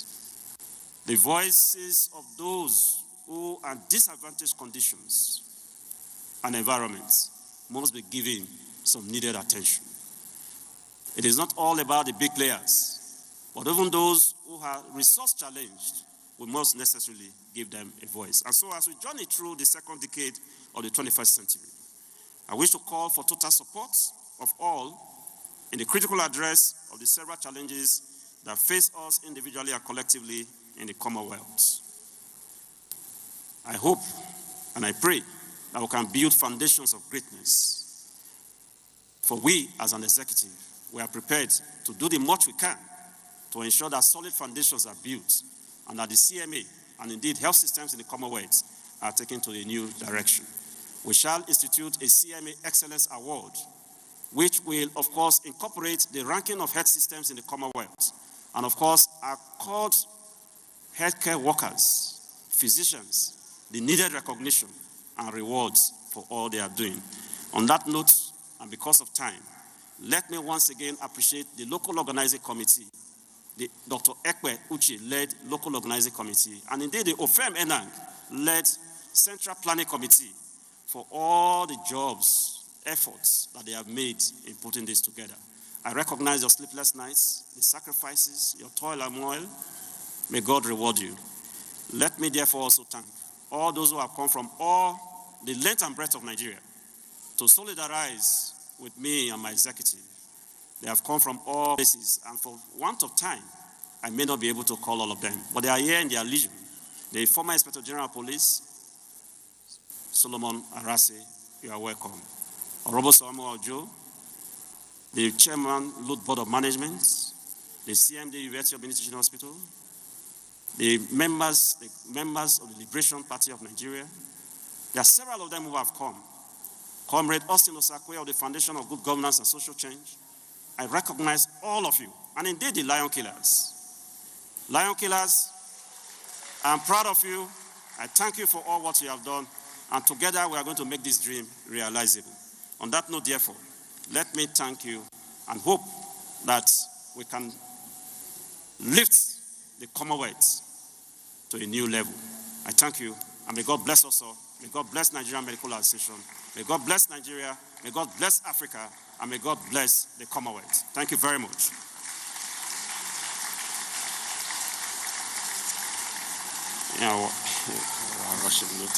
All right. Once again, let's appreciate the new president of the Commonwealth Medical Association, Dr.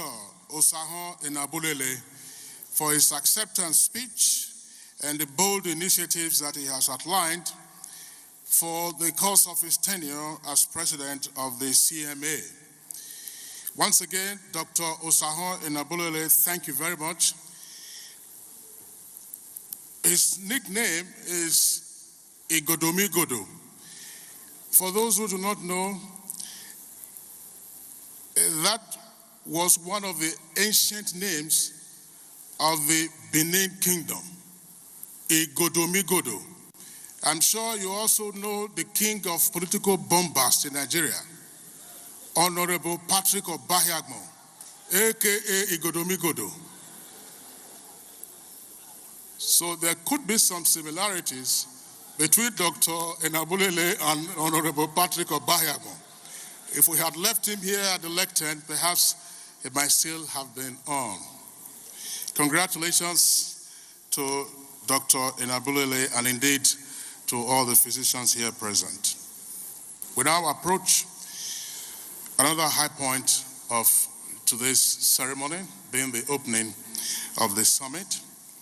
And it's my pleasure and indeed respect to humbly invite the special guest of honor to deliver his remarks. And the special guest of honor is His Excellency President Muhammadu Buhari, Commander-in-Chief of the Armed Forces of the Federal Republic, here ably represented by the Honorable Minister of Health, Dr. Osagie Ehanire. Dr. Ehanire, representing Mr. President.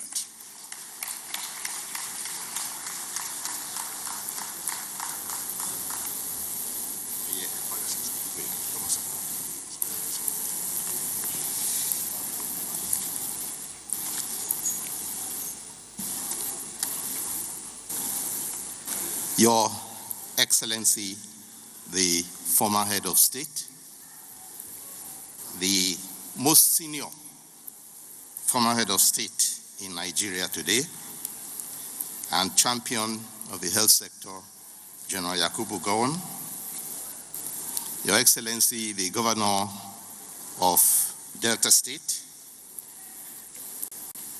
the President of the Nigerian Medical Association, the President of the Commonwealth Medical Association, both outgoing and incoming, past presidents of Nigerian Medical Association, Permanent Secretary, Ministry of Health, directors, medical colleagues, doctors here present. It is my delight to be among you all today, my colleagues, as you commence activities to mark the second National Health Summit of the Nigerian Medical Association and the 25th Triennial Conference of the Commonwealth Medical Association. I welcome all delegates from all parts of Nigeria to this conference, and also particularly welcome the delegates from the Commonwealth and the President and other executive members who are here to participate in the activities of today.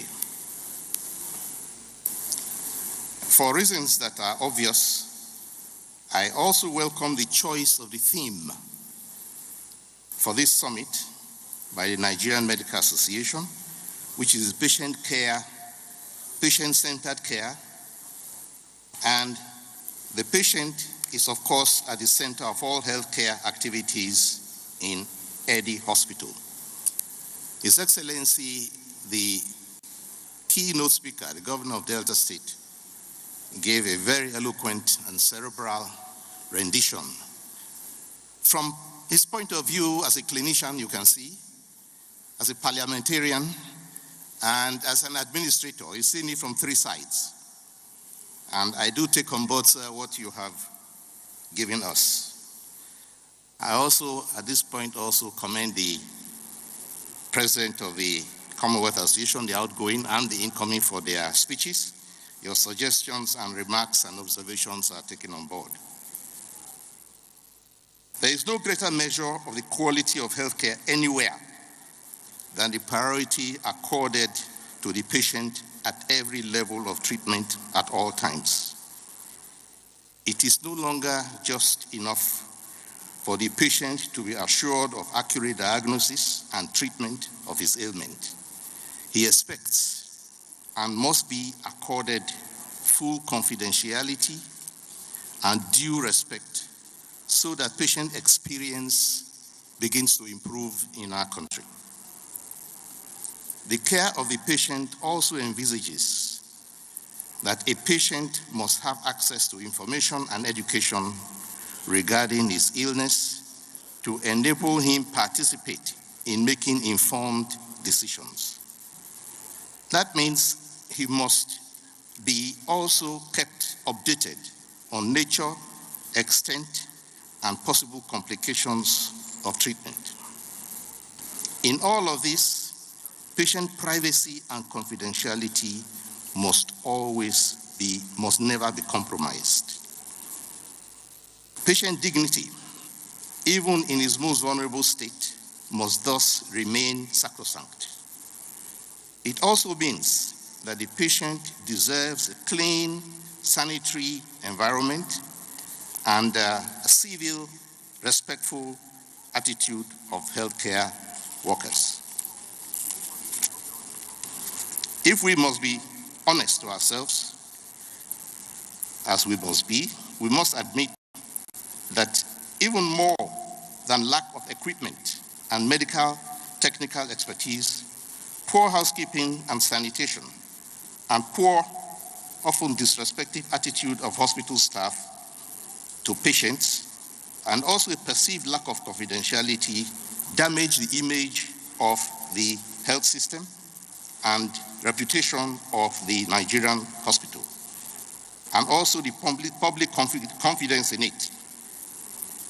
It does not cost much money to repair that, but a mindset change.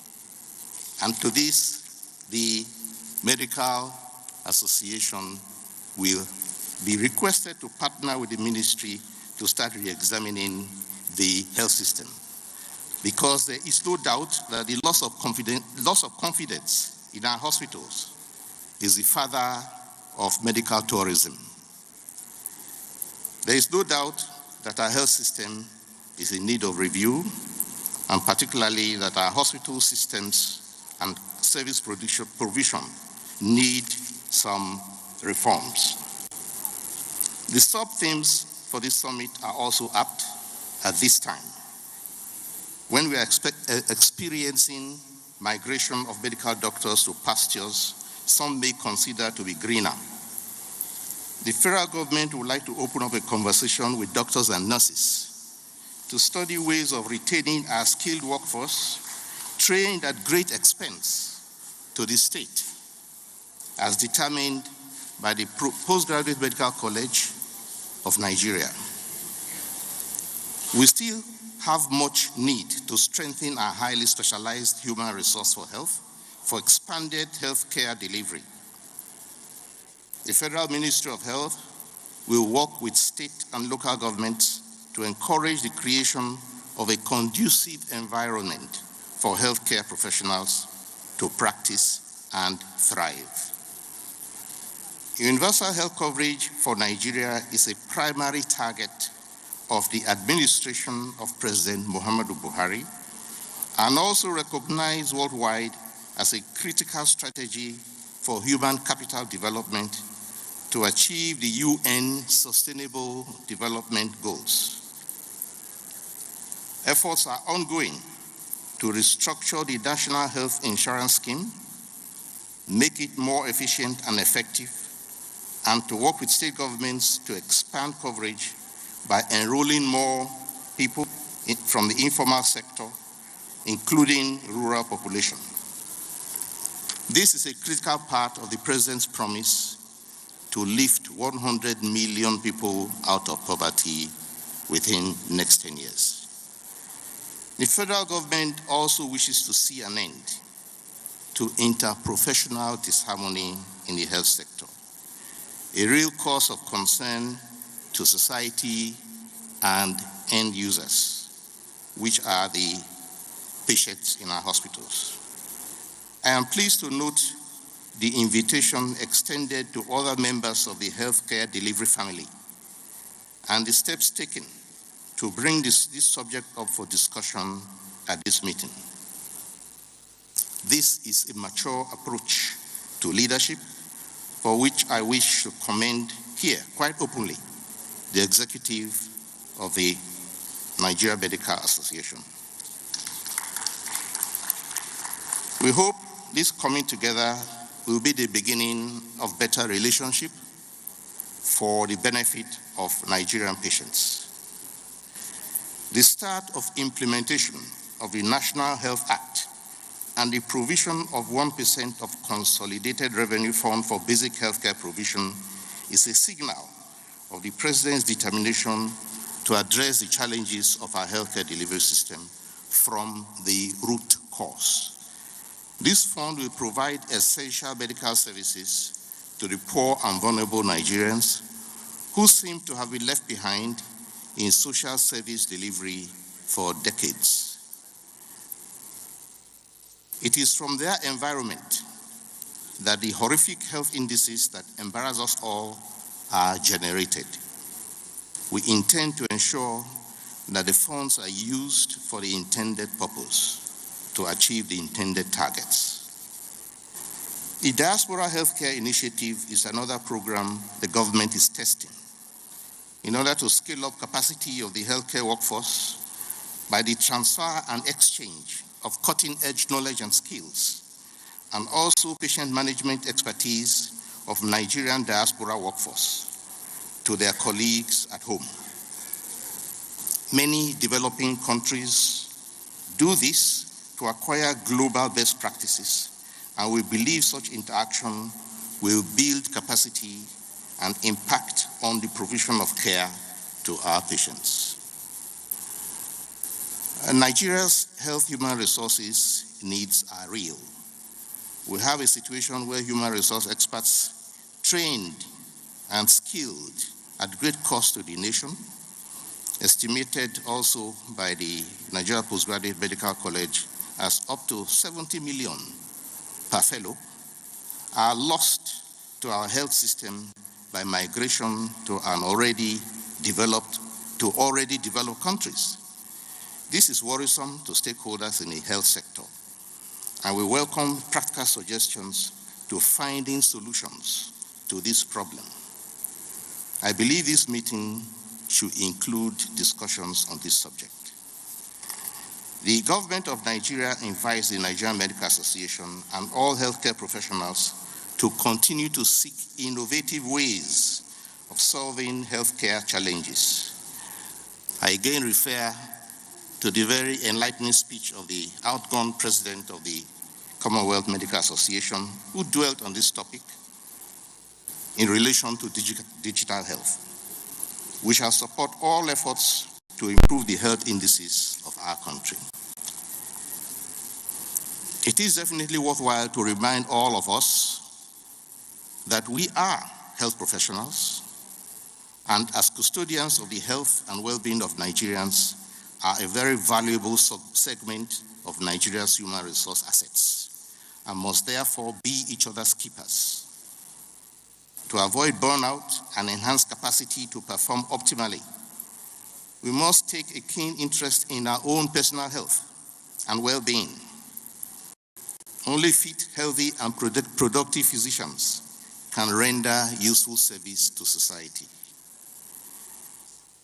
I now wish to congratulate the Medical Association again and the local organizing committee for so ably hosting the Commonwealth Medical Association, and again to congratulate the incoming president, and also thank the past presidents of the association. This is a very proud moment for us Nigerians. Finally, I pay tribute to the past presidents, the denizens of Nigerian Medical Association who are present here today, and those who could not come. And thank you for your past services to our country. I commend again the NMA for helping to set this agenda for health. Leadership is not about taking care of one's personal interests, but about seeking the common good of all our people. I am privileged and honored to be standing in for His Excellency, the President of the Federal Republic. And on behalf of the President of the Federal Republic, I now hereby declare the second NMA National Health Summit and the 25th Triennial Conference of the Commonwealth Association open, and wish you fruitful deliberations.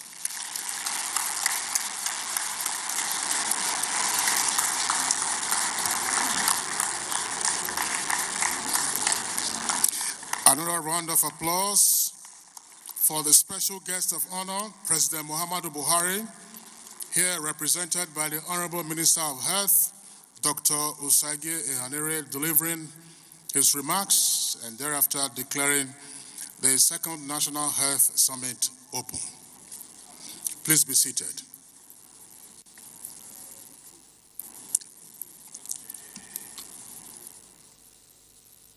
Next will be a presentation of awards and plaques by the President of the Nigerian Medical Association, Dr. Francis Faduile, to some of the dignitaries here present. First will be His Excellency, President Muhammadu Buhari, here represented by the Honorable Minister of Health. Thereafter, we would have the chairman of today's occasion. Okay. You heard the Minister of Health there, Dr. Osagie Ehanire, representing the President and Commander-in-Chief, President Muhammadu Buhari, at this auspicious occasion. We've seen the investiture of Dr. Osahon Enabulele as the first Nigerian ever to occupy the seat of the President of the Commonwealth Medical Association. The NMA, as the professional association for Nigerian dentists, doctors and dentists, has a series of functions, part of which is to assist the government and the Nigerian populace in the provision of efficient and affordable healthcare system. It has once again embarked on the arduous task of catalyzing the much-needed changes in the healthcare delivery sector with the overall positive impact on national development. And the President of the Federal Republic of Nigeria. Thank you very much.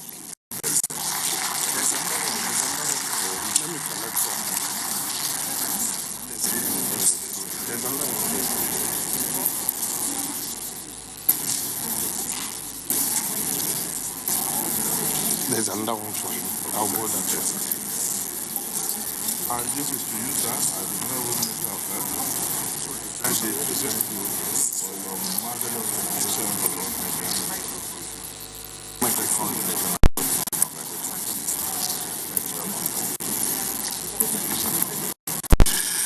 All right, may we respectfully invite His Excellency, the former head of state and chairman of this occasion, Dr.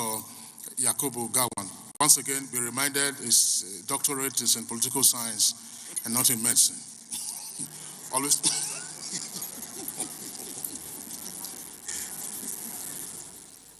Your Excellency, this is the second time we are calling you, and I think NMA has a constitutional provision to make you a fellow doctor, so that we can induct you into a medical doctor, but we will not give you ability to have the syringe to use. So that I can deal with you.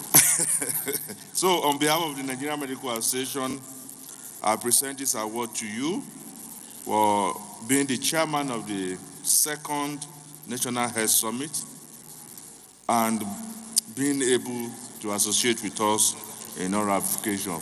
Thank you very much. Congratulations. Thank you very much indeed. I appreciate you. Yes. Sorry. I appreciate you. I appreciate the Medical Association. Thank you. Well done. Yes. Thank you. Next will be His Excellency Engineer Abdullahi Sule, Executive Governor of Nasarawa State, and one of the chief hosts for this summit. Engineer Sule.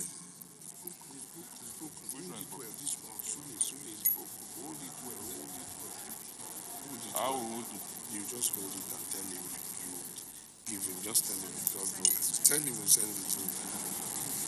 Your Excellency, sir,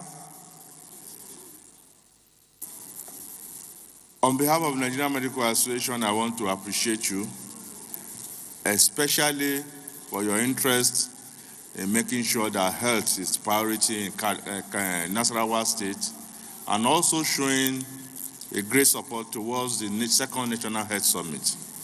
We know that with a doctor as a deputy, the sky is just going to be the beginning. Thank you very much for being here and supporting us as a coast chief host. Thank you very much, sir.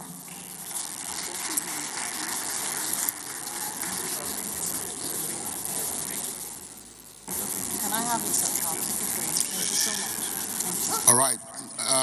For this set of presentations, last but not the least, may we respectfully invite our keynote speaker of this summit, the Executive Governor of Delta State, distinguished Senator Dr. Ifeanyi Okowa, former secretary of a local government, former chairman of a local government, former secretary to the state government, and former senator, always a senator, incumbent governor of Delta State, and thereafter, what next, Your Excellency?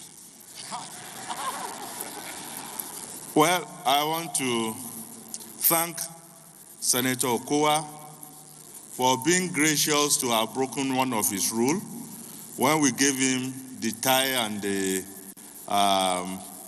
tie. He said he's not wearing suit as usual uniform, but today you can see he's a true doctor. He has dressed up and adorned fully as a medical doctor, and it shows that the profession is richly blessed, and as we have seen, his giant strides in Delta State is second to none in terms of contributory health insurance and the NHIS. And on this, I have the singular honor to present this award to His Excellency, Dr. Ifeanyi Okowa, as the guest lecturer and as the chief financier of this second National Health Summit. Thank you very much, and may God continue to bless you. Thank you, sir.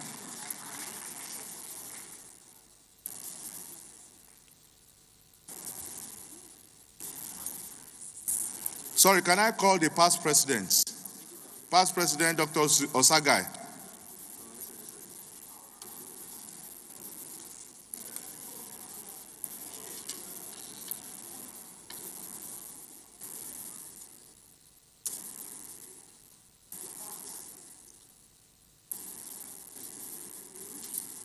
The past presidents, in appreciation of one of the good works of a fellow past president, which I hope to join very soon, they have a very small gift for Dr.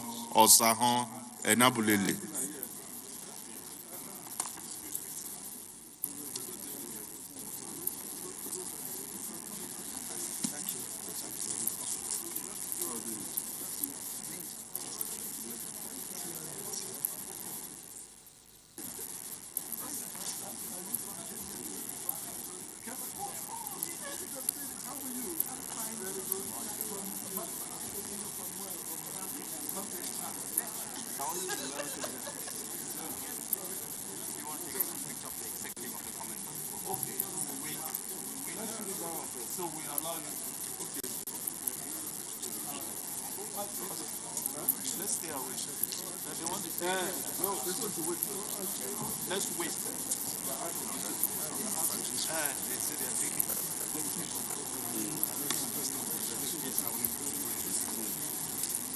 Sir, can you present?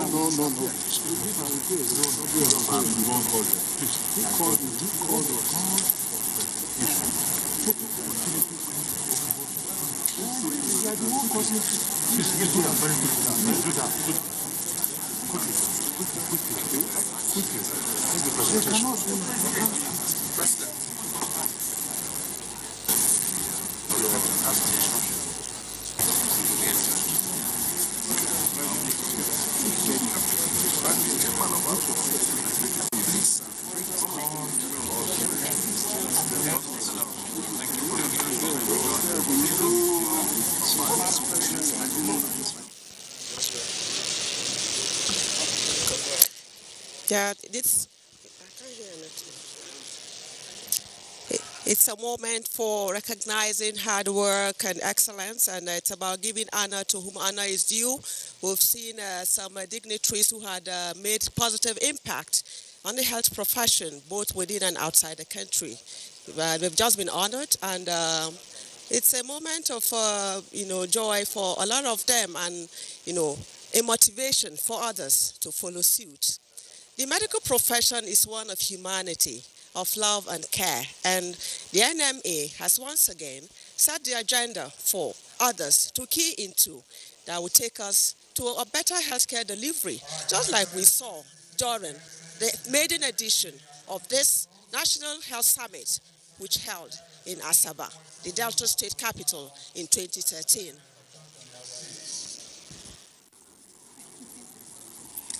There will be a photo session after the next item, which is a vote of thanks. May I therefore, cameraman, please out in the meantime.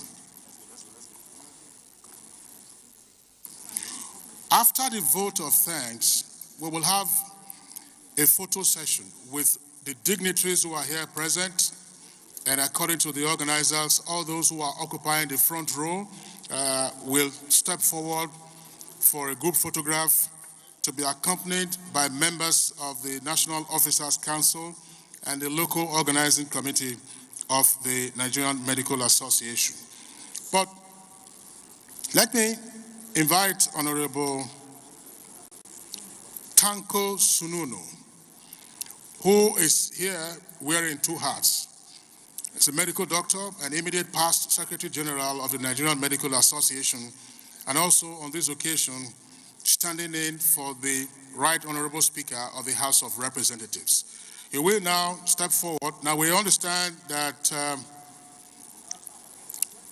all right, well, I can get a signal from him that vote of thanks. You're not the one supposed to give that. All right, so the organizers, they will return to you.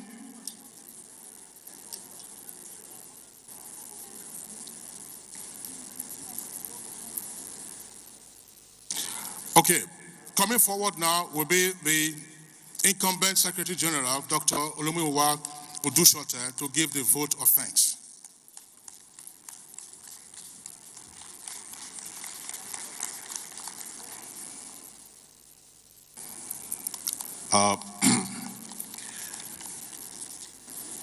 Chairman of the occasion, His Excellency General Yakubu Gowon, the special guest of honor, President and Commander-in-Chief of the Federal Republic of Nigeria, ably represented by the Honorable Minister for Health, His Excellencies, the Governor of Delta State, His Excellency the Governor of Nasarawa State, the Speaker of the House of Representatives, ably represented by the Chairman, House Committee on Healthcare Services, the Secretary of the Government of the Federation, ably represented, the Head of Service of the Federation, ably represented, the former Minister of Health, the Royal Fathers of today, the President of the Commonwealth Medical Association, the President of the Nigerian Medical Association, Chairman Committee of CMDs, heads of extra-ministerial agencies, heads of affiliates of the Nigerian Medical Association, State Chairman here present, delegates, partners, sponsors, distinguished ladies and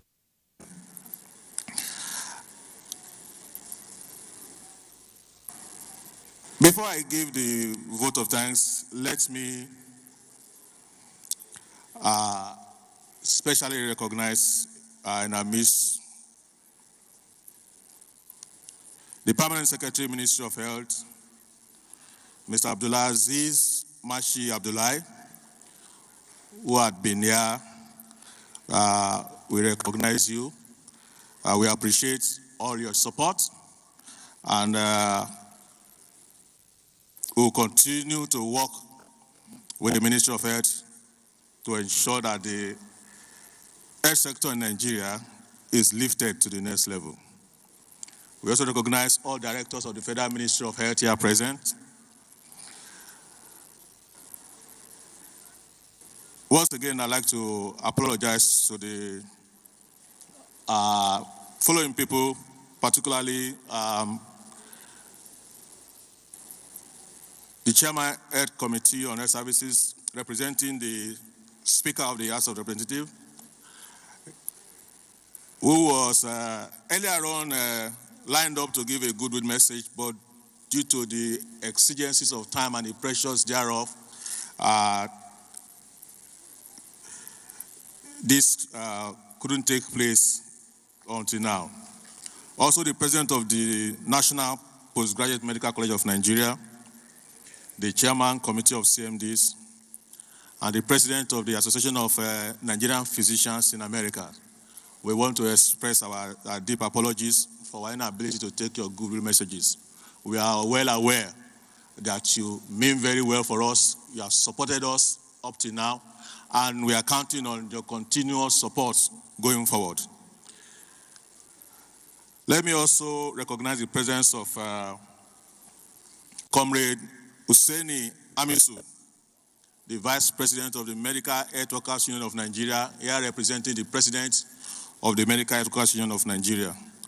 We appreciate your presence.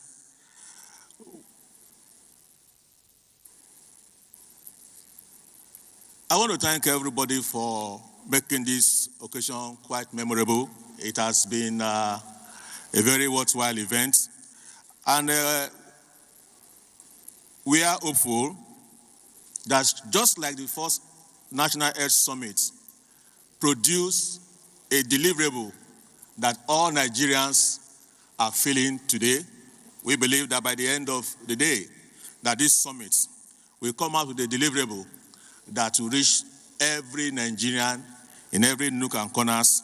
And that will only happen because all of us here were able to make it here, and our contributions will make the difference. So we want to express our profound gratitude on behalf of the President of the Nigerian Medical Association and all the organizers of this event.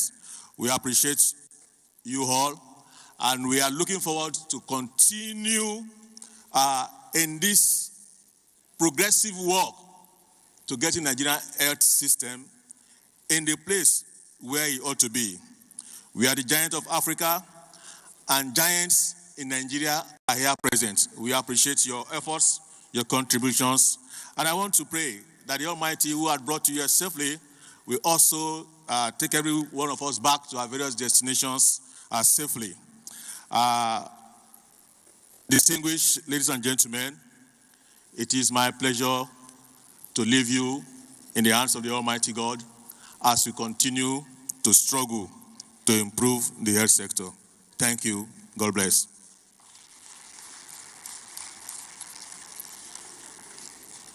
Your Excellencies, distinguished guests, ladies and gentlemen, may I now respectfully invite the dignitaries who are seated on the front row to please come up here for a group photograph. And behind them will be the members of the National Officers Council and the local organizing committee of the Nigerian Medical Association. Your Excellencies and distinguished guests, please. So the cameraman, get yourself ready. We'll take that very briskly.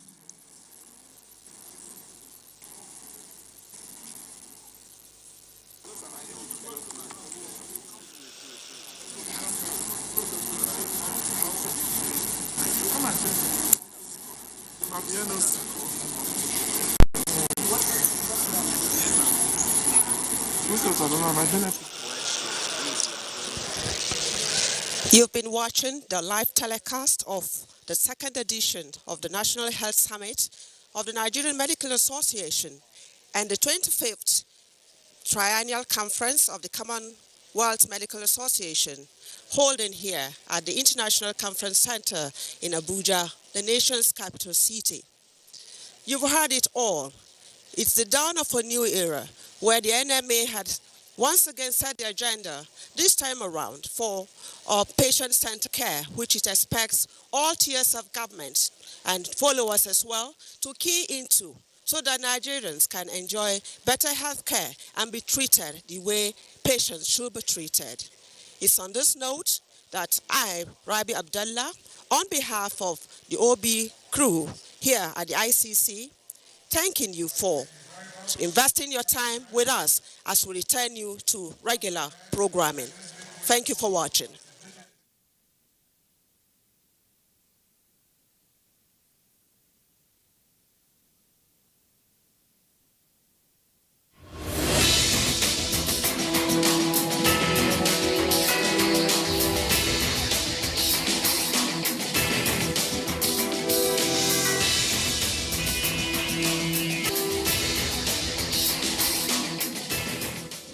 Imagine a station where you access information. Think of a station that creates awareness for national development. Imagine a station that prepares you for a bright and greater future. A station for all ages. Documentaries, classroom and television, events coverage, children's programs and variety shows. Always stay tuned to NTA Knowledge on the StarTimes platform, channel 359. For partnership, sponsorship and advert placements, contact us on NTA Knowledge. NTA Knowledge, learning to broaden horizon. Everyone likes a good meal, especially if it is prepared with fresh fish, such as those from the fresh waters of Ekpe. This is Ekpe, a town located on longitude 4 east and latitude 6.31 north, and approximately about 89 kilometers from Lagos. Ekpe presents a picturesque setting with its location on a slightly elevated land ranging between 30 to 60 meters above sea level. Ekpe is a riverine town with its waters bounded by a thick mangrove swamp. Therefore, the occupations of the people traditionally include fishing, farming, carving, weaving, canoe building, fishnet, and fish trap making. However, like any other riverine community in Nigeria, fishing and fishing activities remain at top of the pack. It has assumed a prime importance and an industry that has become a symbol of civic pride to the people of Ekpe. It is therefore no exaggeration to assert that Ekpe remains the fish empire of Lagos State. The uniqueness of the people to perpetuate their traditional way of life is reflected through their organized approach in matters of fishing. Most times, it is family business, integrating entire members. Irrespective of scale, whether from a traditional subsistent level, using paddled canoes, to bigger boats using outboard engines, or to a large-scale dragnet system, the fishes are now at the mercy of the fishermen. Through cooperatives and other organized associations, many fishermen have been able to weather the storm. There is a customary practice by which middlemen are engaged to meet the fishermen on high seas and buy off their catch. They then resell to other big-time buyers at the beachfronts, who in turn sell to the market women. Like in gold, to dig for a good catch of fish depends on how far you can dig. Big fishes do not stay in shallow waters, and the type of fish also depends on the nature of the water. Fish stay according to the size and the water. A small fish will never come to a shallow area, whereby if you want a big fish, you will go deep. You will go far to the shore. Using different materials, patterns and methods, various types of fish are caught in Ekpe waters for your delight. From the traditional net throwing system to the bamboo pipe tubes or the multi-hook system, the people's creative ingenuity cannot be underestimated. How impressive that a vegetation such as this is actually a ruse for fish to house themselves.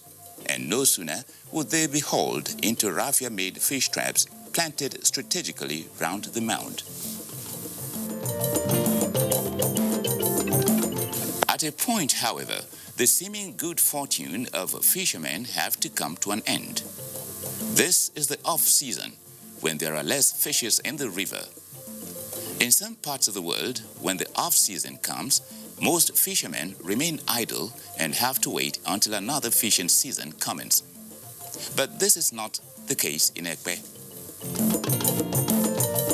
This is because most fishermen in Ekpe also undertake artificial fish farming through construction of ponds, which are located not too far from the river. Why would most fishermen also own ponds? The time of off-season in lagoon, so this one is certain. That of the river is uncertain. It's under perhaps. But this one, if you got it, you get pond, you introduce stock, you feed. So it will not disappoint you at all. You just need money, you come there, you come and take it. It's just like bank. Fish farming in Ekpe has therefore been on a steady growth. In this serene, quiet and natural setting are many fish ponds which are providing steady source of income for the fishermen. The ponds are over 400 in number, dotted along the coastline, with catfish being the dominant breed.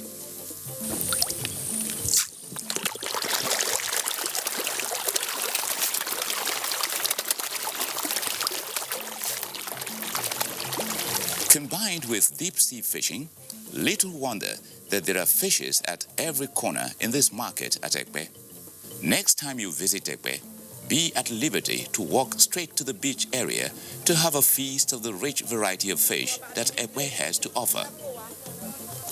Even when your visit is at a time when fishermen have to return in frustration from sea without any catch, do not worry.